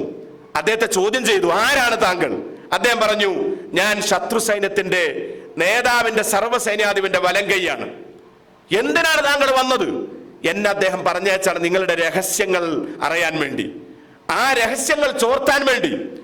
ഈ സമയത്ത് അദ്ദേഹം പറഞ്ഞു, ഞാൻ വന്നപ്പോ എന്റെ മനസ്സൊക്കെയും നിങ്ങൾക്കെതിരാണെങ്കിലും നിങ്ങളുടെ പരാജയത്തെയാണ് ഞാൻ ആഗ്രഹിച്ചിരുന്നതെങ്കിലും ഇവിടെ വന്ന് നിങ്ങളെക്കുറിച്ച് കണ്ടപ്പോ, നിങ്ങളുടെ ഈ വ്യത്യസ്ത രൂപങ്ങൾ കണ്ടപ്പോ, ഇബാദത്തുകളും പ്രാർത്ഥനകളും എല്ലാം കണ്ടപ്പോ എന്റെ മനസ്സ് നിങ്ങളോട് ഇപ്പൊ ചായ്ഞ്ഞിരിക്കുന്നു, നിങ്ങളോട് താല്പര്യപ്പെട്ടിരിക്കുന്നു എന്ന് പറഞ്ഞപ്പോ ഖാലിദ് റളിയല്ലാഹു അൻഹു അദ്ദേഹത്തെ ഒരു ഭാഗത്ത് കൊണ്ടുപോയിട്ടിരുത്തി. എന്നിട്ട് ഇരുത്തിയിട്ട് ഇസ്ലാമിനെ കുറിച്ച് പറഞ്ഞു കൊടുക്കാൻ തുടങ്ങി. ഞാൻ പറഞ്ഞു വരുന്നത് അതാണ്. നമ്മൾ എന്തിനാണ് ഇപ്പൊ ഇന്ന് കൂടിയത്? എന്താണ് ഇനി അടുത്ത നമ്മുടെ ദൗത്യം എന്ന് പറയാൻ ഖാലിദ് റളിയല്ലാഹു അൻഹു തന്റെ ദൗത്യം തുടങ്ങി. ഇസ്ലാമിനെ കുറിച്ച് പറഞ്ഞു കൊടുക്കാൻ തുടങ്ങിയപ്പോൾ അതിന്റെ ഒന്നാമത്തെ പോയിന്റിൽ തന്നെ ഈ ജോർജ് അദ്ദേഹത്തോട് ചോദിച്ചൊരു ചോദ്യമുണ്ട്. ഞാൻ ഇപ്പൊ ഇസ്ലാം സ്വീകരിച്ചാൽ എനിക്ക് എന്താണ് കിട്ടുക? അപ്പൊ ഖാലിദ് റളിയല്ലാഹു അൻഹു എന്ന് പറയുന്ന സർവ്വസൈന്യാധിപൻ പറഞ്ഞു, അള്ളാഹുവിന്റെ അടുത്ത് ഞങ്ങളെക്കാൾ പ്രിയപ്പെട്ടവൻ, തൃപ്തിപ്പെട്ടവൻ താങ്കളായിട്ട് മാറും. അപ്പൊ ജോർജിന്റെ അടുത്ത ചോദ്യം, എത്രയോ കാലങ്ങളായിട്ട് നബിയെ കണ്ട് നബിയുടെ കൂടെ സല്ലല്ലാഹു അലൈഹി വസല്ലമയുടെ കൂടെ ജീവിച്ച് കൈപിടിച്ച് ഇസ്ലാം സ്വീകരിച്ച നിങ്ങൾക്ക് നിങ്ങളെക്കാൾ കൂലി എനിക്കോ? നമ്മൾ ആലോചിച്ച് നോക്കൂ, വല്ലാത്തൊരു വർത്തമാനമാണത്. അതെ. അപ്പൊ അവിടുന്ന് പറഞ്ഞു, താങ്കൾക്കാണ് അള്ളാഹിന്റെ അടുത്ത് സ്ഥാനമുണ്ടാകുക. വീണ്ടും ഇസ്ലാമിനെ കുറിച്ച് ഇങ്ങനെ പറയാൻ തുടങ്ങി. പറഞ്ഞു അദ്ദേഹം ശാന്തമായിരുന്നു കേൾക്കുകയാണ്. ഇതൊരു ദഅവത്തായിരുന്നു. അങ്ങനെ സുബഹിയുടെ സമയമായപ്പോ ടെന്റിൽ നിന്ന് ഒരാൾ എണീറ്റ് ആ ടെന്റിൽ ബാങ്ക് വിളിച്ചു. ഉറങ്ങുന്നവരും അല്ലാത്തവരും ഒക്കെ എഴുന്നേറ്റ് പുറത്തുപോയി വുളുവെടുത്തു. നമസ്കാരത്തിന് സൊഫ് കെട്ടി. ഖാലിദ് റളിയല്ലാഹു അൻഹു ജോർജിനോട് പറഞ്ഞു, താങ്കൾ അവിടെ ഇരിക്കൂ, ഞങ്ങൾ നമസ്കരിക്കട്ടെ. ആ നമസ്കാരത്തിന് നേതൃത്വം കൊടുത്തു ഇമാമ നിന്നു ഖാലിദ് റളിയല്ലാഹു അൻഹു. ആ നമസ്കാരമൊക്കെ വീക്ഷിച്ച് സലാം വീട്ടി വീണ്ടും ഇദ്ദേഹത്തിന്റെ അടുത്ത് വന്ന് ഖാലിദ് റളിയല്ലാഹു അൻഹു ഇരുന്നു. വീണ്ടും ഇസ്ലാമിനെ കുറിച്ച് പറയാൻ തുടങ്ങിയപ്പോഴത്തേനും അദ്ദേഹം അതാ പ്രഖ്യാപിക്കുന്നു. ഖാലിദ് റളിയല്ലാഹു അൻഹുവിന്റെ വലത് കരം പിടിച്ച് പ്രഖ്യാപിച്ചു, അഷ്ഹദു അല്ലാ ഇലാഹ ഇല്ലല്ലാഹ് വഅഷ്ഹദു അന്ന മുഹമ്മദ് റസൂലുള്ളാഹ്. ഇസ്ലാമിന്റെ സമക്ഷത്തിലേക്ക് കടന്നു വന്നു. ഇനി അതാ നേരം പുലർന്ന് സൈന്യം യുദ്ധത്തിന് പോവുകയാണ്. ഇന്നലെ വരെ റോമൻ സൈന്യത്തിന്റെ നേതൃത്വത്തിന്റെ വലങ്കയായി നിന്ന ജോർജ് എന്ന് മുസ്ലിം സൈന്യത്തിന്റെ മുന്നിലാണ് നിൽക്കുന്നത്. ചരിത്രത്തിൽ കാണാൻ കഴിയും. നഹാവന്ത് യുദ്ധത്തിന്റെ ചരിത്രം വായിക്കുമ്പോ, മാരിക്കത്തുൽ നഹാവന്ത് വായിക്കുമ്പോ, യുദ്ധം തുടങ്ങി ഏതാനും മിനിറ്റുകൾ കഴിയുമ്പത്തേന് ജോർജ് എന്ന് പറയുന്ന ഇസ്ലാമിലേക്ക് കടന്നു വന്ന വ്യക്തി ശത്രുക്കളുടെ വെട്ടും കുത്തുമേറ്റ് നഹാവന്തിന്റെ അടർക്കളത്തിൽ രക്തസാക്ഷിയായി വീണു. അദ്ദേഹത്തെ കബറടക്കുന്ന ഒരു രംഗമുണ്ട് ചരിത്രത്തിൽ. അദ്ദേഹത്തെ കബറടക്കുമ്പോ ഖാലിദ് റളിയല്ലാഹു അൻഹു എന്ന് പറയുന്ന സർവ്വ സൈന്യാധിപൻ പ്രവാചകൻ സല്ലല്ലാഹു അലൈഹി വസല്ലമയുടെ നാവ് കൊണ്ട് സൈഫുല്ല എന്ന അള്ളാഹുവിന്റെ വാളെന്ന് പേര് കിട്ടാൻ ഭാഗ്യം ലഭിച്ച ഖാലിദ് റളിയല്ലാഹു അൻഹു അദ്ദേഹത്തെ അവസാനമായിട്ട് യാത്രയാക്കുമ്പോൾ പറഞ്ഞൊരു കാര്യമുണ്ട്. ജോർജ്, താങ്കൾ എത്ര ഭാഗ്യവാൻ. അള്ളാഹ്ക്ക് വേണ്ടി ഒരു സുജൂദ് പോലും ചെയ്യാൻ കഴിയാതെ അവസരം കിട്ടുന്നതിന് മുമ്പ് അള്ളാഹുവിന്റെ സ്വർഗത്തിൽ വലിയ സ്ഥാനത്തിന് വിധേയനായിട്ടുള്ള രക്തസാക്ഷികളുടെ പദവിയിലേക്ക് താങ്കളെ ഉയർത്തിയ അള്ളാഹു എത്രമാത്രം മഹോന്നതൻ. അവന്റെ മഹോന്നതി എത്ര വാഴ്ത്തിയാലും മതിയാവുകയില്ല. നമ്മൾ ചിന്തിച്ചു നോക്കൂ. അദ്ദേഹം ഇനി നമസ്കരിക്കുമായിരുന്നെങ്കിൽ അദ്ദേഹത്തിന്റെ ഒന്നാമത്തെ വക്ത് ലോഹർ നമസ്കാരമായിരുന്നു. ആ ലോഹറിന്റെ മുമ്പ് അദ്ദേഹം രക്തസാക്ഷിയായി. അതാണ് റസൂലുള്ളാഹി പറഞ്ഞത്, ഒരാൾക്കൊരു ഹൈർ ഉദ്ദേശിച്ചാൽ ഒരു പ്രവർത്തന വഴിയിലേക്ക് അള്ളാഹു അദ്ദേഹത്തെ മാറ്റും. എന്നിട്ട് അള്ളാഹു അദ്ദേഹത്തിന് മരണത്തിന് മുമ്പ് നല്ലൊരു കർമ്മത്തിന് അവസരം കൊടുക്കും. പ്രിയപ്പെട്ടവരെ, നമ്മുടെ മുമ്പിൽ കിട്ടിയിരിക്കുന്ന അതാണ്. നമുക്കിവിടെ വന്ന് നമ്മുടെ ജോലിക്കിടയിൽ കുറച്ച് ഒഴിവ് സമയം, നമ്മൾ ഈ വൈകുന്നേരങ്ങളും അല്ലാത്തൊക്കെ സമയം ഈ ഒരു ദഅവത്തിന്റെ വഴിയിൽ നമ്മൾ നിന്നാൽ നാളെ പരലോകത്ത് ഇത് വല്ലാത്ത ഒരു മാറ്റായിട്ട് മാറി വരും. വല്ലാത്തൊരു മാറ്റ്. നമ്മുടെ വഴി ഒരാൾ ഈ ദീനിലേക്ക് വന്നാൽ, നബി സല്ലല്ലാഹു അലൈഹി വസല്ലം അലി റളിയല്ലാഹു അൻഹു പറഞ്ഞല്ലോ, അലി, നീ വഴി ഒരാൾ ഇസ്ലാമിലേക്ക് വന്നാൽ, ഇതുവഴി ഈ ഒരു മാർഗദർശനത്തിലേക്ക് കടന്നു വന്നാൽ, അതിന്റെ ആളായാൽ ഈ ദുനിയാവിലുള്ളത് മുഴുവൻ കിട്ടുന്നതിനേക്കാൾ നല്ലതാണ്. ഒരാൾ നമ്മുടെ നാട്ടില് വർഷങ്ങൾക്ക് മുമ്പ് ഒരേ സ്ഥാനം ഏറ്റെടുത്തുകൊണ്ട്, നമ്മുടെ ഒരു KNMന്റെ നേതൃത്വം ഏറ്റെടുത്തുകൊണ്ട് അദ്ദേഹം സംസാരിച്ചുകൊണ്ടിരിക്കുമ്പോ അദ്ദേഹം പെട്ടെന്ന് കരയാൻ തുടങ്ങി. അപ്പൊ അദ്ദേഹം കുറച്ച് സമയം ഇങ്ങനെ സ്റ്റോപ്പായി അദ്ദേഹത്തിന്റെ വർത്തമാനം. അങ്ങനെ കുറച്ച് കഴിഞ്ഞിട്ട് അദ്ദേഹം വീണ്ടും തുടങ്ങി. അദ്ദേഹം പറഞ്ഞു, ഞാന് ഇങ്ങനെ ഒരു സ്ഥാനം ഏറ്റെടുത്ത് ഒരു കീ പോസ്റ്റിലേക്ക് വന്നിട്ട് ഇത് ഏറ്റെടുത്ത് നിങ്ങളെ അഭിസംബോധന ചെയ്ത് സംസാരിക്കുമ്പോ ഒരു ചെറുപ്പക്കാരനെ ഓർക്കാതെ എനിക്കത് പൂർത്തീകരിക്കാൻ കഴിയില്ല. എന്നിട്ട് അദ്ദേഹം പറഞ്ഞു, ഞാന് മദ്രസയിൽ 10ാം ക്ലാസ് വരെ പഠിച്ച ആളാണ്. ഞാനൊരു സുന്നി കുടുംബത്തിൽ ജനിച്ച്, അങ്ങനെ നല്ല കുടുംബമായിരുന്നു. 10 വരെ മദ്രസയിൽ പഠിച്ചു. പിന്നെ ഞാൻ 10 കഴിഞ്ഞ് പ്രീ ഡിഗ്രിക്ക് കോളേജിൽ ചേർന്നു. പക്ഷെ ആ കോളേജിൽ ചേർന്ന് എൻ്റെ ക്ലാസ്സിൽ പലരും ആ കോളേജിൽ അന്നൊരു യുക്തിവാദ പ്രസ്ഥാനത്തിന്റെ സംഘടനയുണ്ടായിരുന്നു, വിദ്യാർത്ഥി സംഘടന. അതിൽ കുറെ ചെറുപ്പക്കാർ പ്രവർത്തിക്കുന്നുണ്ടായിരുന്നു, ഡിഗ്രിയിലും മറ്റുമൊക്കെ പഠിക്കുന്ന. അവരുമൊക്കെയായി ചങ്ങാത്തം കൂട്ടുകൂടിയപ്പോ ഞാനും അതിൽ മെമ്പർഷിപ്പ് എടുത്ത് അതിൽ പ്രവർത്തിക്കാൻ തുടങ്ങി. പിന്നെ ഞാനതിന്റെ കീ പോസ്റ്റിലേക്ക് വന്നു. ഇസ്ലാമിന്റെ ചിഹ്നങ്ങളൊക്കെ എൻ്റെ ജീവിതത്തിൽ നിന്ന് അസ്തമിച്ചു. നമസ്കാരവും മുമ്പ് എല്ലാം പോയി. പെരുന്നാളിന് പോലും പള്ളിയിൽ പോകാത്ത അവസ്ഥയിലെത്തി. എൻ്റെ വാപ്പയും ഉമ്മയും സഹോദരങ്ങളൊക്കെ എനിക്ക് വേണ്ടി കരഞ്ഞിട്ടുണ്ട്. പലരെ കൊണ്ടും സംസാരിപ്പിച്ചിട്ടുണ്ട്, പല ഉസ്താദുമാരെയും കൊണ്ടുവന്ന് സംസാരിപ്പിച്ചിട്ടുണ്ട്. പക്ഷെ എനിക്ക് മാറാൻ കഴിഞ്ഞില്ല.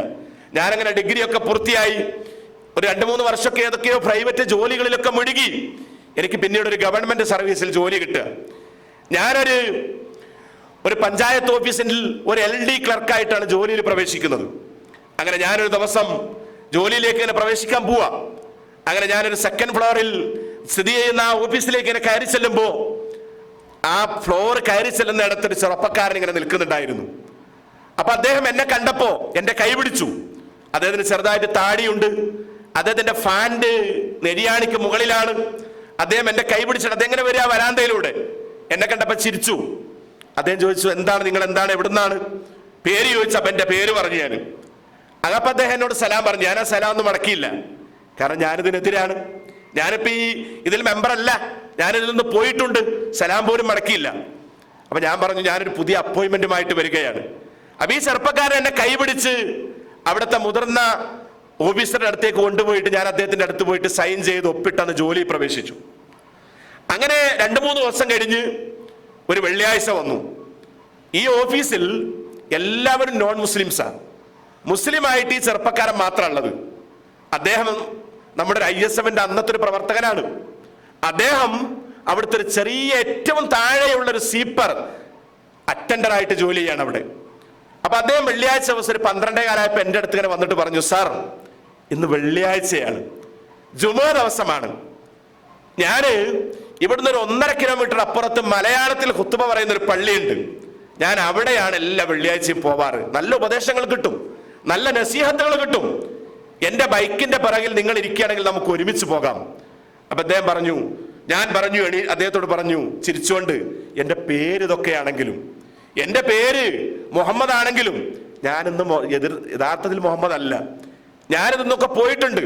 ഞാനൊരു യുക്തിവാദിയാണ്, നിരീശ്വരവാദിയാണ്. അതുകൊണ്ട് എന്നോട് ക്ഷമിക്കണം, ഒന്നും വിചാരിക്കരുതെന്ന് പറഞ്ഞിട്ട് അദ്ദേഹം അവിടെ ഇരുന്നു. ഈ ചെറുപ്പക്കാരൻ പോയി.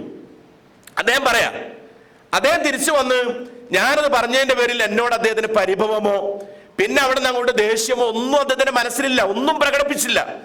ആദ്യത്തേതിനേക്കാൾ അദ്ദേഹം ഞാനുമായിട്ട് സഹകരിച്ചു. വീണ്ടും അടുത്ത വെള്ളിയാഴ്ച വന്നു. അദ്ദേഹം ഇതേ സമയത്ത് എൻ്റെ അടുത്ത് വന്നു. സാർ, ഞാൻ കഴിഞ്ഞ ആഴ്ച പറഞ്ഞത് വീണ്ടും ആവർത്തിക്കുകയാണ്. ഇന്ന് വെള്ളിയാഴ്ചയാണ്, എൻ്റെ കൂടെ വന്നാൽ നമുക്ക് നല്ല ഉപദേശം കേട്ടുവരാം. അന്നും ഞാൻ ഇതേ വർത്തമാനം പറഞ്ഞു, അന്നും ഞാനിതാ പറഞ്ഞത്. പിന്നെ അവിടുന്ന് അങ്ങോട്ട് പിന്നെയും എന്നോട് ഈ ചെറുപ്പക്കാരുടെ സ്നേഹം കൂടി, എന്നോട് കൂടുതൽ ഇഷ്ടം കൂടി. 3ാമത്തെ വെള്ളിയാഴ്ചയും ഇതേ സമയത്ത് എൻ്റെ അടുത്ത് വന്നിട്ട്, സാർ ഇന്ന് വെള്ളിയാഴ്ചയാണ്, ഞാൻ കഴിഞ്ഞ 2 ആഴ്ചയും പറഞ്ഞത് ആവർത്തിക്കുന്നു എന്ന് പുഞ്ചിരിയോടുകൂടി പറഞ്ഞപ്പോ അറിയാതെ എൻ്റെ ചെയറിൽ നിന്ന് ഞാൻ പൊങ്ങി, ഞാൻ എണീറ്റു. അദ്ദേഹത്തിന്റെ പിറകെ ഞാൻ ബൈക്കിൽ കയറി. ഞാൻ ആ ഖുത്ബയിൽ പങ്കെടുത്തു. അതെന്റെ ജീവിതത്തിലേക്കുള്ള ഒരു വഴിത്തിരിവായിരുന്നു. അത് എൻ്റെ ജീവിതത്തിന്റെ ഗതിവിഗതികൾ മാറ്റിക്കുറിക്കുന്ന ഭാഗധേയം തിരിച്ചു കളയുന്നൊരു ഒരു ദിവസമായിരുന്നു അത്. മാറ്റമുണ്ടായി. അവിടുന്ന് അങ്ങോട്ട് ഞാൻ മാറാൻ തുടങ്ങി, അടിമുടി മാറി.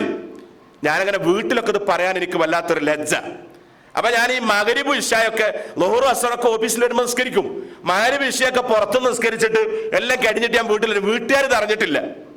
ഒരു ദിവസം ഞാൻ രാവിലെ സുബൈ ബാങ്ക് കൊടുത്ത ആ സമയത്ത് എണീറ്റിട്ട് വുളു എടുത്ത് ഒരു മുസല്ല എൻ്റെ റൂമിൽ ഞാൻ കൊണ്ടുവച്ചിരുന്നു, ആരും കാണാതെ, അലമാരയിൽ. അതെടുത്തിട്ട് 2nd ഫ്ലോറിന്റെ മുകളിലേക്ക് പതുക്കെ ഞാൻ ആ ഒതുക്കുകൾ കയറി ഇങ്ങനെ പോയി ആ മുസല്ലയും പിടിച്ച്. എൻ്റെ ഉമ്മയുടെ ശ്രദ്ധയിൽ ഇത് പെട്ടു. ഉമ്മയെ കാണാതെയാണ് ഞാൻ പോകുന്നത്, പക്ഷെ ഉമ്മ പതുക്കെ ഇത് കണ്ട് പിറകിൽ നിന്ന്. എൻ്റെ ഉമ്മക്ക് പ്രായമുണ്ട്, കാൽമുട്ടുകൾക്ക് വേദനയുണ്ട്. ആ ഒതുക്കെൻ്റെ ഉമ്മ കുറച്ച് കാലങ്ങളായിട്ട്, വർഷങ്ങളായിട്ട് കയറിയിട്ടല്ല. ഞാൻ അതിൻ്റെ മുകളിൽ പോയിട്ട് നമസ്കാരം തുടങ്ങി. ഞാനിങ്ങനെ നമസ്കരിച്ചുകൊണ്ടിരിക്കുമ്പോൾ എൻ്റെ ഉമ്മ പതുക്കെ വേച്ച് ഓരോ ഒതുക്കുകളും ഇരുന്ന്, പിന്നെ അടുത്തേതിരുന്ന് ഞാൻ നമസ്കരിക്കുന്നതിൻ്റെ അടുത്തെത്തി. എൻ്റെ തൊട്ടടുത്ത് വന്നിരുന്നു. ഞാൻ നമസ്കാരം കഴിഞ്ഞ് സലാം വീട്ടിയതോടുകൂടി എൻ്റെ ഉമ്മ എൻ്റെ മടിയിലേക്ക് ഇങ്ങോട്ട് വീണിട്ട് എന്നെ കെട്ടിപ്പിടിച്ച് എന്നെ മുത്തം നൽകിയിട്ട് എൻ്റെ ഉമ്മ ഒരു കരച്ചിലുണ്ടായി. വല്ലാത്തൊരു കരച്ചിൽ. ഉമ്മയുടെ സന്തോഷം കൊണ്ടുള്ള കരച്ചിലായിരുന്നു. ഉമ്മയുടെ സന്തോഷം കൊണ്ടുള്ള കരച്ചിലായിരുന്നു. എന്നിട്ട് അദ്ദേഹം പറഞ്ഞു, ഞാൻ ഈ വാക്കുകൾ പൂർത്തീകരിക്കുമ്പോൾ ആ ചെറുപ്പക്കാരനെ അനുസ്മരിക്കാതെ ഈ വാക്കുകൾ പൂർത്തീകരിച്ചാൽ ഞാൻ ചെയ്യുന്നത് ഏറ്റവും വലിയ അനീതിയായിരിക്കും. നമ്മൾ ആലോചിച്ച് നോക്കൂ. ഇതാണ് അള്ളാഹു പറഞ്ഞത്. നമ്മുടെ വഴി ഒരാളിലേക്ക് ഇത് കിട്ടിയാൽ ഈ ദുനിയാവ് മുഴുവൻ കിട്ടിയതിനേക്കാൾ വലുതാണ്. അള്ളാന്റെ ഇഷ്ടം നേടിയെടുക്കാൻ ഏറ്റവും പ്രധാനപ്പെട്ടതാണിത്. മുൻഗാമികളായിട്ടുള്ള സഹാബിവര്യന്മാർ അവരൊക്കെ ത്യാഗം ചെയ്തു. ഈ വിഷയത്തിൽ, ദഅവത്തിന്റെ വിഷയത്തിൽ പ്രബോധകന്മാരാകുന്നതിൽ അവരേൽപ്പിച്ച ഉത്തരവാദിത്വം നമ്മൾ ആലോചിക്കുക. എത്രമാത്രം ത്യാഗമാണ് അവർ ചെയ്തത്. രഹസ്യ പ്രബോധന കാലത്തെ കുറിച്ച് ചരിത്രത്തിൽ കാണാൻ കഴിയും. ആദ്യത്തെ 3 വർഷം രഹസ്യ പ്രബോധനമായിരുന്നു. പിന്നെ പ്രബലരായിട്ടുള്ള ഹംസ റളിയല്ലാഹു അൻഹു, ഉമർ റളിയല്ലാഹു അൻഹു അടക്കമുള്ളവർ ഇസ്ലാമിലേക്ക് കടന്നു വന്നപ്പോ അവര് ചോദിച്ചു, നമ്മൾ ഇനി എന്തിനാണ് ഇനിയും പാത്തും പതുങ്ങിയും ഇത് പറയുന്നത്? പരസ്യമായിട്ട് പറഞ്ഞുകൂടെ? അതിന്റെ അടിസ്ഥാനത്തിൽ പരസ്യ പ്രബോധനത്തിലേക്ക് കടന്നു വരികയായിരുന്നു. ഈ രഹസ്യ പ്രബോധന കാലത്ത് എത്ര ത്യാഗം ചെയ്താണ് മക്കയില് ഈ ഒരു ഇസ്ലാമിനെ വളർത്തിയത്. അതിന്റെ വിത്ത് വതച്ച് അതിന് വളം കൊടുത്ത് വെള്ളം കൊടുത്ത് എല്ലാ വിളകളും കേടുകളും ഒക്കെ പറിച്ചു മാറ്റി സാഹസികമായിട്ടാണ് പ്രവാചകൻ സല്ലല്ലാഹു അലൈഹി വസല്ലം അതിന് നേതൃത്വം കൊടുത്തത്. അങ്ങനെ അർക്കം റളിയല്ലാഹു അൻഹു തന്റെ വീട് ഇസ്ലാമിന്റെ മാർഗത്തിൽ സമർപ്പിച്ചു. ആ ദഅവത്തിന് വേണ്ടി മാറ്റിക്കൊടുത്തു. അത് സഫാ കുന്നിന്റെ മുകളിലായിരുന്നു. പെട്ടെന്നൊന്നും ആരും വരാത്തിടത്തായതുകൊണ്ട് അദ്ദേഹം പറഞ്ഞു, പ്രവാചകരെ, എന്റെ വീട് ഇസ്ലാമിനെ പഠിപ്പിക്കാൻ ഞാൻ നിങ്ങൾക്ക് വേണ്ടി തരികയാണ്, ഞങ്ങൾ മറ്റൊരു ഭാഗത്ത് താമസിക്കാം. അന്ന് മുതൽ റസൂൽ സല്ലല്ലാഹു അലൈഹി വസല്ലം അവിടെയാണ് ഇസ്ലാം പ്രചരിപ്പിച്ചത്. ഉമർ റളിയല്ലാഹു അൻഹു അടക്കമുള്ളവർ പലരും ഇസ്ലാമിന്റെ സന്നിധാനത്തിലേക്ക് കടന്നു വന്നത് ആ വീട്ടിന്റെ ഉള്ളിൽ വെച്ചായിരുന്നു. ഒരു ദിവസം രാത്രിയാണ് അതിനു വേണ്ടി നബി സല്ലല്ലാഹു അലൈഹി വസല്ലം സമയം ഉപയോഗിക്കാറ്. സ്വസ്ഥമായിട്ട് സമാധാനത്തോടെ പറഞ്ഞു കൊടുക്കാം. ഖുർആനൊക്കെ പഠിപ്പിച്ചു കൊടുത്ത് ഒരു ദിവസം രാത്രി എല്ലാം കഴിഞ്ഞിട്ട് പിരിഞ്ഞു പോകാനാണ് അവർ പതിവ്. ഈ വന്നവരെ കൂട്ടിയിരുത്തിയിട്ട് ഇതുപോലെ അങ്ങനെ അർക്കമിന്റെ വീട്ടിൽ റളിയല്ലാഹു അൻഹുവിന്റെ വീട്ടിലിരുത്തിയിരുന്ന് പറഞ്ഞു കൊടുക്കും. അങ്ങനെ ഒരു ദിവസം നല്ല തണുപ്പുള്ള രാത്രിയായിരുന്നു, നല്ല തണുപ്പ്. അപ്പൊ നബി സല്ലല്ലാഹു അലൈഹി വസല്ലം പുറത്തിറങ്ങിയപ്പോ തണുപ്പ് സഹിക്കാൻ പറ്റാതെ പ്രവാചകൻ പറഞ്ഞു, ഞാൻ ഇന്ന് ഇവിടെ തന്നെ കടന്നോളാം, നിങ്ങളൊക്കെ പോയിക്കോ വീട്ടിലേക്ക്, ഞാൻ നാളെ രാവിലെ വരാം. അപ്പൊ റസൂൽ സല്ലല്ലാഹു അലൈഹി വസല്ലം അർക്കം റളിയല്ലാഹുവിന്റെ വീട്ടിൽ തന്നെ കടന്നു, സഫാ കുന്നിന്റെ മുകളിൽ. അങ്ങനെ ആ കൂട്ടത്തിൽ ഒരു സഹാബി വര്യൻ വീട്ടിലേക്ക് പോയിട്ട് ഉറങ്ങാൻ കിടന്നു. അപ്പൊ ഉറങ്ങാൻ കിടന്നപ്പോ അദ്ദേഹത്തിന് ഉറക്കം വരുന്നില്ല. അദ്ദേഹം വീണ്ടും എണീറ്റു, തന്റെ ഡ്രസ്സ് മാറി, തന്റെ വാളുമെടുത്ത് അർക്കമിന്റെ വീട്ടിലേക്ക് വരിക റളിയല്ലാഹു അൻഹു. എന്തിനാണ് അദ്ദേഹം വന്നത്? പ്രവാചകൻ സല്ലല്ലാഹു അലൈഹി വസല്ലമയെ ആരെങ്കിലും വന്ന് എന്തെങ്കിലും അപകടപ്പെടുത്തുമോ എന്ന് അദ്ദേഹത്തിന് ഒരു ആശങ്കയുണ്ടായി. ഈ സമയത്ത് അദ്ദേഹം വന്നിട്ട് നബിയുടെ കൂടെ കൂട്ടുകിടക്കാൻ വേണ്ടി വന്നതാണ് സല്ലല്ലാഹു അലൈഹി വസല്ലം. അങ്ങനെ നബി സല്ലല്ലാഹു അലൈഹി വസല്ലമയുടെ അടുത്തെത്തിയപ്പോൾ അദ്ദേഹം വീട്ടിലേക്ക് എത്തി നോക്കിയപ്പോൾ റസൂലുള്ളാഹി ഉറങ്ങിയിട്ടുണ്ട് സല്ലല്ലാഹു അലൈഹി വസല്ലം. അപ്പൊ ക്ഷീണിതനായ പ്രവാചകനെ ഉണർത്താൻ ഞാനവിടെ ചെല്ലുമ്പോ ആ ശബ്ദം കാരണം ഉണരുമോ എന്ന് ഭയപ്പെട്ട് ഈ സഹാബി വര്യൻ മുറ്റത്ത് ആ വീടിന്റെ പുറത്തൊരു പാറപ്പുറത്ത് ഇങ്ങനെ ഇരുന്നു, വാളും പിടിച്ചിങ്ങനെ ഇരുന്നു. റസൂലിന് കാവലിൽ കേട്ടോ. ആ ഇരുത്തത്തിനിടയിൽ അദ്ദേഹം ഒന്ന് മയങ്ങിപ്പോയി. ആ മയക്കത്തിൽ അദ്ദേഹത്തിന്റെ വാള് താഴേക്ക് വീണു. ആ ശബ്ദം കേട്ട് റസൂലുള്ളാഹി സ്വല്ലല്ലാഹു അലൈഹി വസല്ലം ഒരു പാറയിൽ തട്ടിയ ശബ്ദം കേട്ട് റസൂൽ സ്വല്ലല്ലാഹു അലൈഹി വസല്ലം എണീറ്റു. പെട്ടെന്ന് ഞെട്ടി ഉണർന്നു. പാതിരാത്രിയാണ്. പ്രവാചകൻ സല്ലല്ലാഹു അലൈഹി വസല്ലം ഇങ്ങനെ പുറത്തേക്ക് ഇറങ്ങി. അപ്പൊ ഇരുട്ടിന്റെ മറവിൽ ഒരാൾ ഇരിക്കുന്നു. അപ്പൊ റസൂലുള്ളാഹി ചോദിച്ചു, ആരാണ് താങ്കൾ? അപ്പൊ പറഞ്ഞു, ഞാൻ സഅദാണ്. അപ്പൊ നബി ചോദിച്ചു, എന്താണ് താങ്കൾ ഇന്നലെ രാത്രി ക്ലാസ് കഴിഞ്ഞ് വീട്ടിലേക്ക് പോയാണല്ലേ, പിന്നെ എങ്ങനെ ഇവിടെ എത്തി? അപ്പൊ അദ്ദേഹം പറഞ്ഞു, നബിയെ, ഞാൻ വീട്ടിൽ പോയി കിടന്നു, പക്ഷെ എനിക്ക് ഉറക്കം വന്നില്ല. നിങ്ങളെ കുറിച്ച് ഞാൻ ഭയപ്പെട്ടു.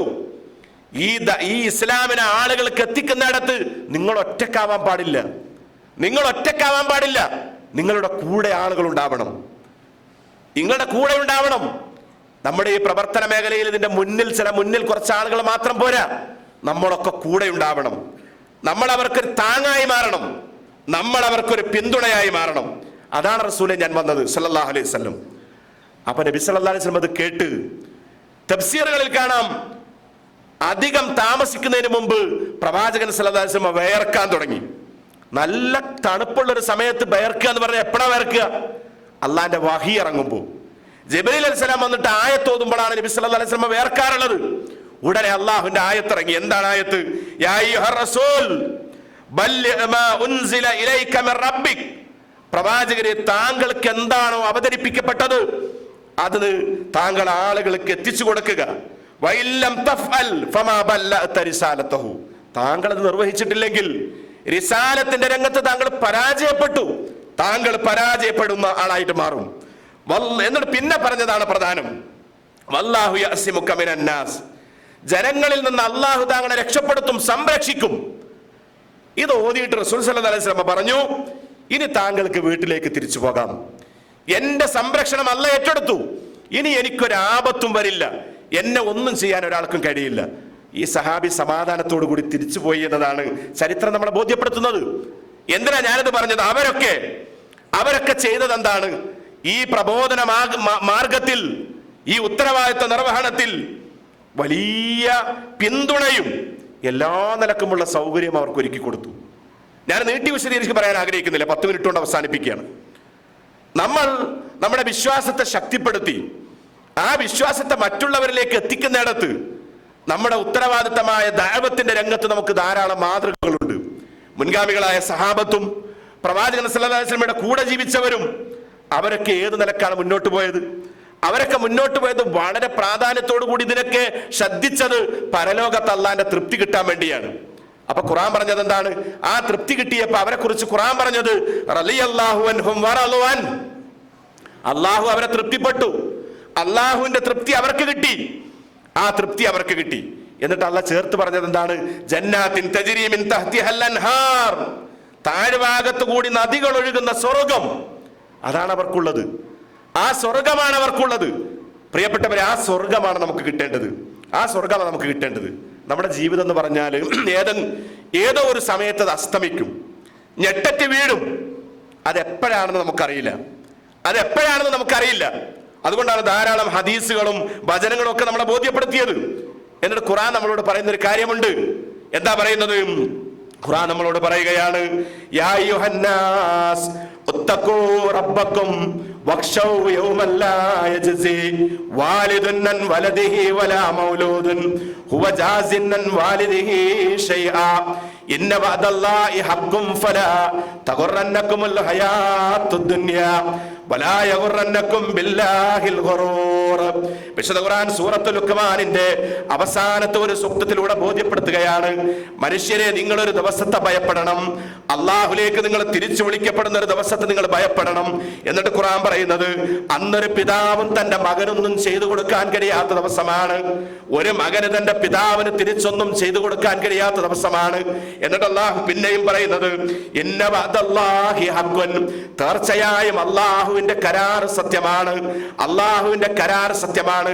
ലോകത്ത് എത്രയോ ആളുകൾ വാഗ്ദത്തങ്ങൾ നൽകിയിട്ടുണ്ട്, കരാറുകൾ പ്രഖ്യാപിച്ചിട്ടുണ്ട്. പലതും പുലർന്നപ്പോൾ എത്രയോ പുലരാതെ പേപ്പറുകളിൽ, രേഖകളിൽ മാത്രം എഴുതപ്പെടുകയായിരുന്നു. എന്നിട്ട് ഖുർആൻ പറയുകയാണ്, ഫലാ തഗുറന്നകുമുൽ ഹയാത്തുദ് ദുനിയാ വലാ യഗുറന്നകും ബില്ലാഹിൽ ഗുറൂർ. ഒരിക്കലും ദുനിയാവ് നിങ്ങളെ വഞ്ചിക്കാതിരിക്കട്ടെ, ദുനിയാവ് നിങ്ങളെ ചതിക്കാതിരിക്കട്ടെ, ദുനിയാവിലൊരു വഞ്ചകന്മാരും നിങ്ങളെ വഞ്ചിക്കാതിരിക്കട്ടെ എന്ന് ഖുർആൻ ആണയിട്ട് നമ്മളെ ബോധ്യപ്പെടുത്തുകയാണ്. ദുനിയാവാണ് പലപ്പോഴും നമ്മളെ ചതിച്ച് ഈ പറഞ്ഞതിൽ നിന്നൊക്കെ മാറ്റി നമ്മളെ തെറ്റിപ്പിക്കുന്നത് എന്നതാണ് നമ്മൾ തിരിച്ചറിയേണ്ടത്.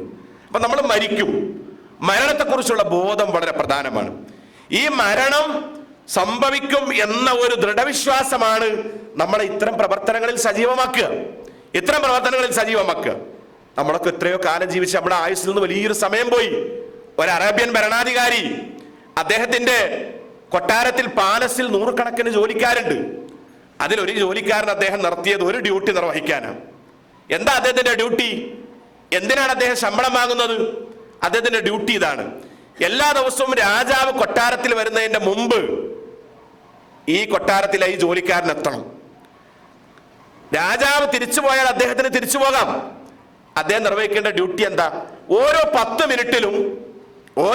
മിനിറ്റിലും ഈ രാജാവിന്റെ അടുത്ത് വന്നിട്ട് പറയണം, യാ അബ്ദല്ലാ അൻത തമൂത്ത്, യാ അബ്ദല്ലാ അൻത തമൂത്ത്, അള്ളാഹുവിന്റെ അടിമേ ദാസ നീ മരിക്കും, 10 മിനിറ്റിൽ കൃത്യം പറയണം, അതിൽ വീഴ്ച വരാൻ പാടില്ല. അതിനാണ് അദ്ദേഹത്തിന്റെ ശമ്പളം. അങ്ങനെ വർഷങ്ങൾ ജോലി ചെയ്ത് ശമ്പളമൊക്കെ വാങ്ങി ഒരു ദിവസം ജോലിക്ക് വന്നപ്പോ രാജാവ് പറഞ്ഞു, ഇന്നത്തോടുകൂടി താങ്കളുടെ ജോലി അവസാനിച്ചു.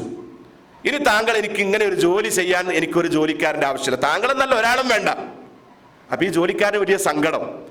ഈ ജോലിക്കാരൻ ചോദിച്ചു, രാജാവേ, എന്റെ ജോലിയിൽ നിങ്ങൾക്ക് ഇഷ്ടപ്പെടാത്ത വല്ലതുണ്ടായോ? എന്തെങ്കിലും എന്റെ ജോലിയിൽ പോരായ്മ വന്നിട്ടുണ്ടോ? അറിഞ്ഞുകൊണ്ടായിട്ട് ഞാനായിട്ടൊന്നും ചെയ്തിട്ടില്ല. മനുഷ്യൻ എന്ന നിലക്ക് അറിയാത്ത വല്ലതും സംഭവിച്ചിട്ടുണ്ടെങ്കിൽ നിങ്ങൾ എന്നോട് പൊറുക്കണം, ക്ഷമിക്കണം, മാപ്പാക്കണം. രാജാവ് പറഞ്ഞു, നിന്റെ ജോലി വളരെ കൃത്യമായിരുന്നു, സത്യസന്ധമായിരുന്നു, നീ കൃത്യമായിട്ട് ജോലി ചെയ്തു, ഒരു പോരായ്മയുമില്ല. പക്ഷെ എന്താ വിഷയം? ഒറ്റ കാര്യമാണ്, ഞാൻ ഇന്നലെ വരെ ഇല്ലാത്ത ഒന്ന് എനിക്ക് അനുഭവപ്പെട്ടു. ഞാൻ എല്ലാ ദിവസവും കൊട്ടാരത്തിലേക്ക് വരുന്നതിന് മുമ്പ് കുളിച്ച് വസ്ത്രമണിഞ്ഞ് ഞാനൊരു കണ്ണാടിയുടെ മുമ്പിൽ പോയി എൻ്റെ മുടിയൊക്കെ ഒന്ന് ചീകിയിട്ടാ വരിക. എന്ന് ഞാൻ മുടി ചീകാൻ വേണ്ടി കണ്ണാടിക്ക് മുമ്പിൽ നിൽക്കുമ്പോ എൻ്റെ താടി രോമങ്ങളിൽ ചിലത് വെളുത്തതായിട്ട് എനിക്ക് അനുഭവപ്പെട്ടു, നരച്ചതായിട്ട് എനിക്ക് അനുഭവപ്പെട്ടു. ഇനി ഞാൻ മരിക്കുമെന്ന് എന്നെ ബോധ്യപ്പെടുത്താൻ ഒരാളും വേണ്ട, എൻ്റെ ഈ നരച്ച താടികൾ മതി എന്ന് പറഞ്ഞിട്ട് അദ്ദേഹത്തെ പറഞ്ഞു വിട്ടത് ഒരു അറേബ്യൻ ഭരണാധികാരിയുടെ ചരിത്രം വായിക്കുമ്പോൾ നമുക്ക് മനസ്സിലാക്കാൻ. നമ്മൾ ആലോചിച്ചു, നമ്മുടെ ജീവിതത്തിൽ ഈ ഒരു വിചാരമാണ് സത്യത്തിൽ നമ്മുടെ ജീവിതത്തെ മാറ്റിമറിക്കുക. ഈ ഒരു വിചാരമാണ് മാറ്റിമറിക്കുക. അതുകൊണ്ട് പ്രിയപ്പെട്ടവരെ, നമുക്ക് കിട്ടിയ അവസരം, നമ്മുടെ ജോലിയും തിരക്കും സംഗതിയൊക്കെ ഉണ്ട്. ഞാൻ മനസ്സിലാക്കിയിടത്തോളം നമ്മൾ ഇവിടെ നിൽക്കുമ്പോൾ നമുക്ക് നാട്ടിലേക്കാൾ കുറച്ചുകൂടെ ഫ്രീഡം കിട്ടും. ഫാമിലി ഒന്നും ഇല്ലാത്തവരെ സംബന്ധിച്ച് ഒന്നുകൂടെ ഫ്രീ ആയിരിക്കും, ധാരാളം സമയം നമുക്ക് കിട്ടും.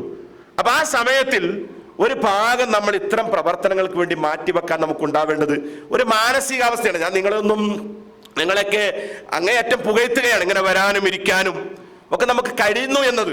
അപ്പൊ നമ്മൾ വരുന്നതോടൊപ്പം നമ്മുടെ കൂട്ടുകാരെ കൂടെ കൊണ്ടുവരാൻ, ഇപ്പൊ നമ്മുടെ റൂമിൽ, നമ്മുടെ കമ്പനിയിൽ എത്ര ആളുകളുണ്ടാവും, എത്രയോ ആളുകളുണ്ട്. അവരൊക്കെ വിളിച്ചിട്ട് പിന്നെയും പറഞ്ഞ്, ഞാൻ നേരത്തെ ചെറുപ്പക്കാരന്റെ സംഭവം പറഞ്ഞല്ലോ, അദ്ദേഹം പിന്മാറിയില്ല, അദ്ദേഹം പരാജയം സമ്മതിച്ചില്ല, വരുന്നത് വരെ കൂടി. അവസാനം അദ്ദേഹം എവിടെ എത്തിയത്? നമ്മുടെ ഒരു പ്രസ്ഥാനത്തിന്റെ കീ പോസ്റ്റിൽ എടുക്കുന്നിടത്ത്, അവിടെ ഉയരുന്നിടത്തേക്ക് അദ്ദേഹം എത്തിപ്പിക്കുന്നതിൽ ഈ ചെറുപ്പക്കാരൻ നിർവഹിച്ച പങ്ക് നിർണായകമായിരുന്നു. അപ്പൊ നമ്മുടെ ദഅവത്ത്, ഇവിടെ നമ്മൾ ചെയ്യുന്ന ഓരോ സെക്കൻഡും, ഇവിടെ നമ്മൾ ചെയ്യുന്ന സെക്കൻഡുകൾ നാളെ പരലോകത്ത് വരുമ്പോൾ നമുക്കത് വലിയ സമയമായിട്ട് മാറും, വലുതായിട്ട് നമുക്ക് മാറും. ആ മാറ്റത്തെയാണ് നമ്മൾ ആലോചിക്കേണ്ടത്, ആ മാറ്റത്തെയാണ് നമ്മൾ ചിന്തിക്കേണ്ടത്.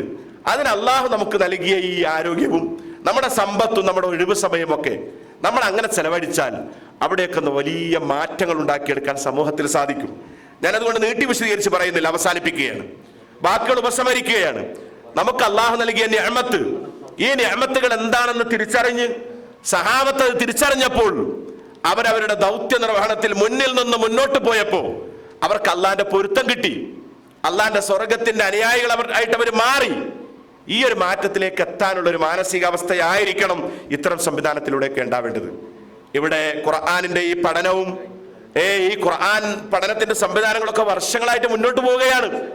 ലക്ഷക്കണക്കിന് കോപ്പികൾ പുറത്തിറക്കി അതൊക്കെ ആളുകളിലേക്ക് എത്തിച്ചു കൊടുത്ത് എത്ര ആളുകൾക്കാണ് ദഅവത്ത് ചെയ്തുകൊണ്ടിരിക്കുന്നത്.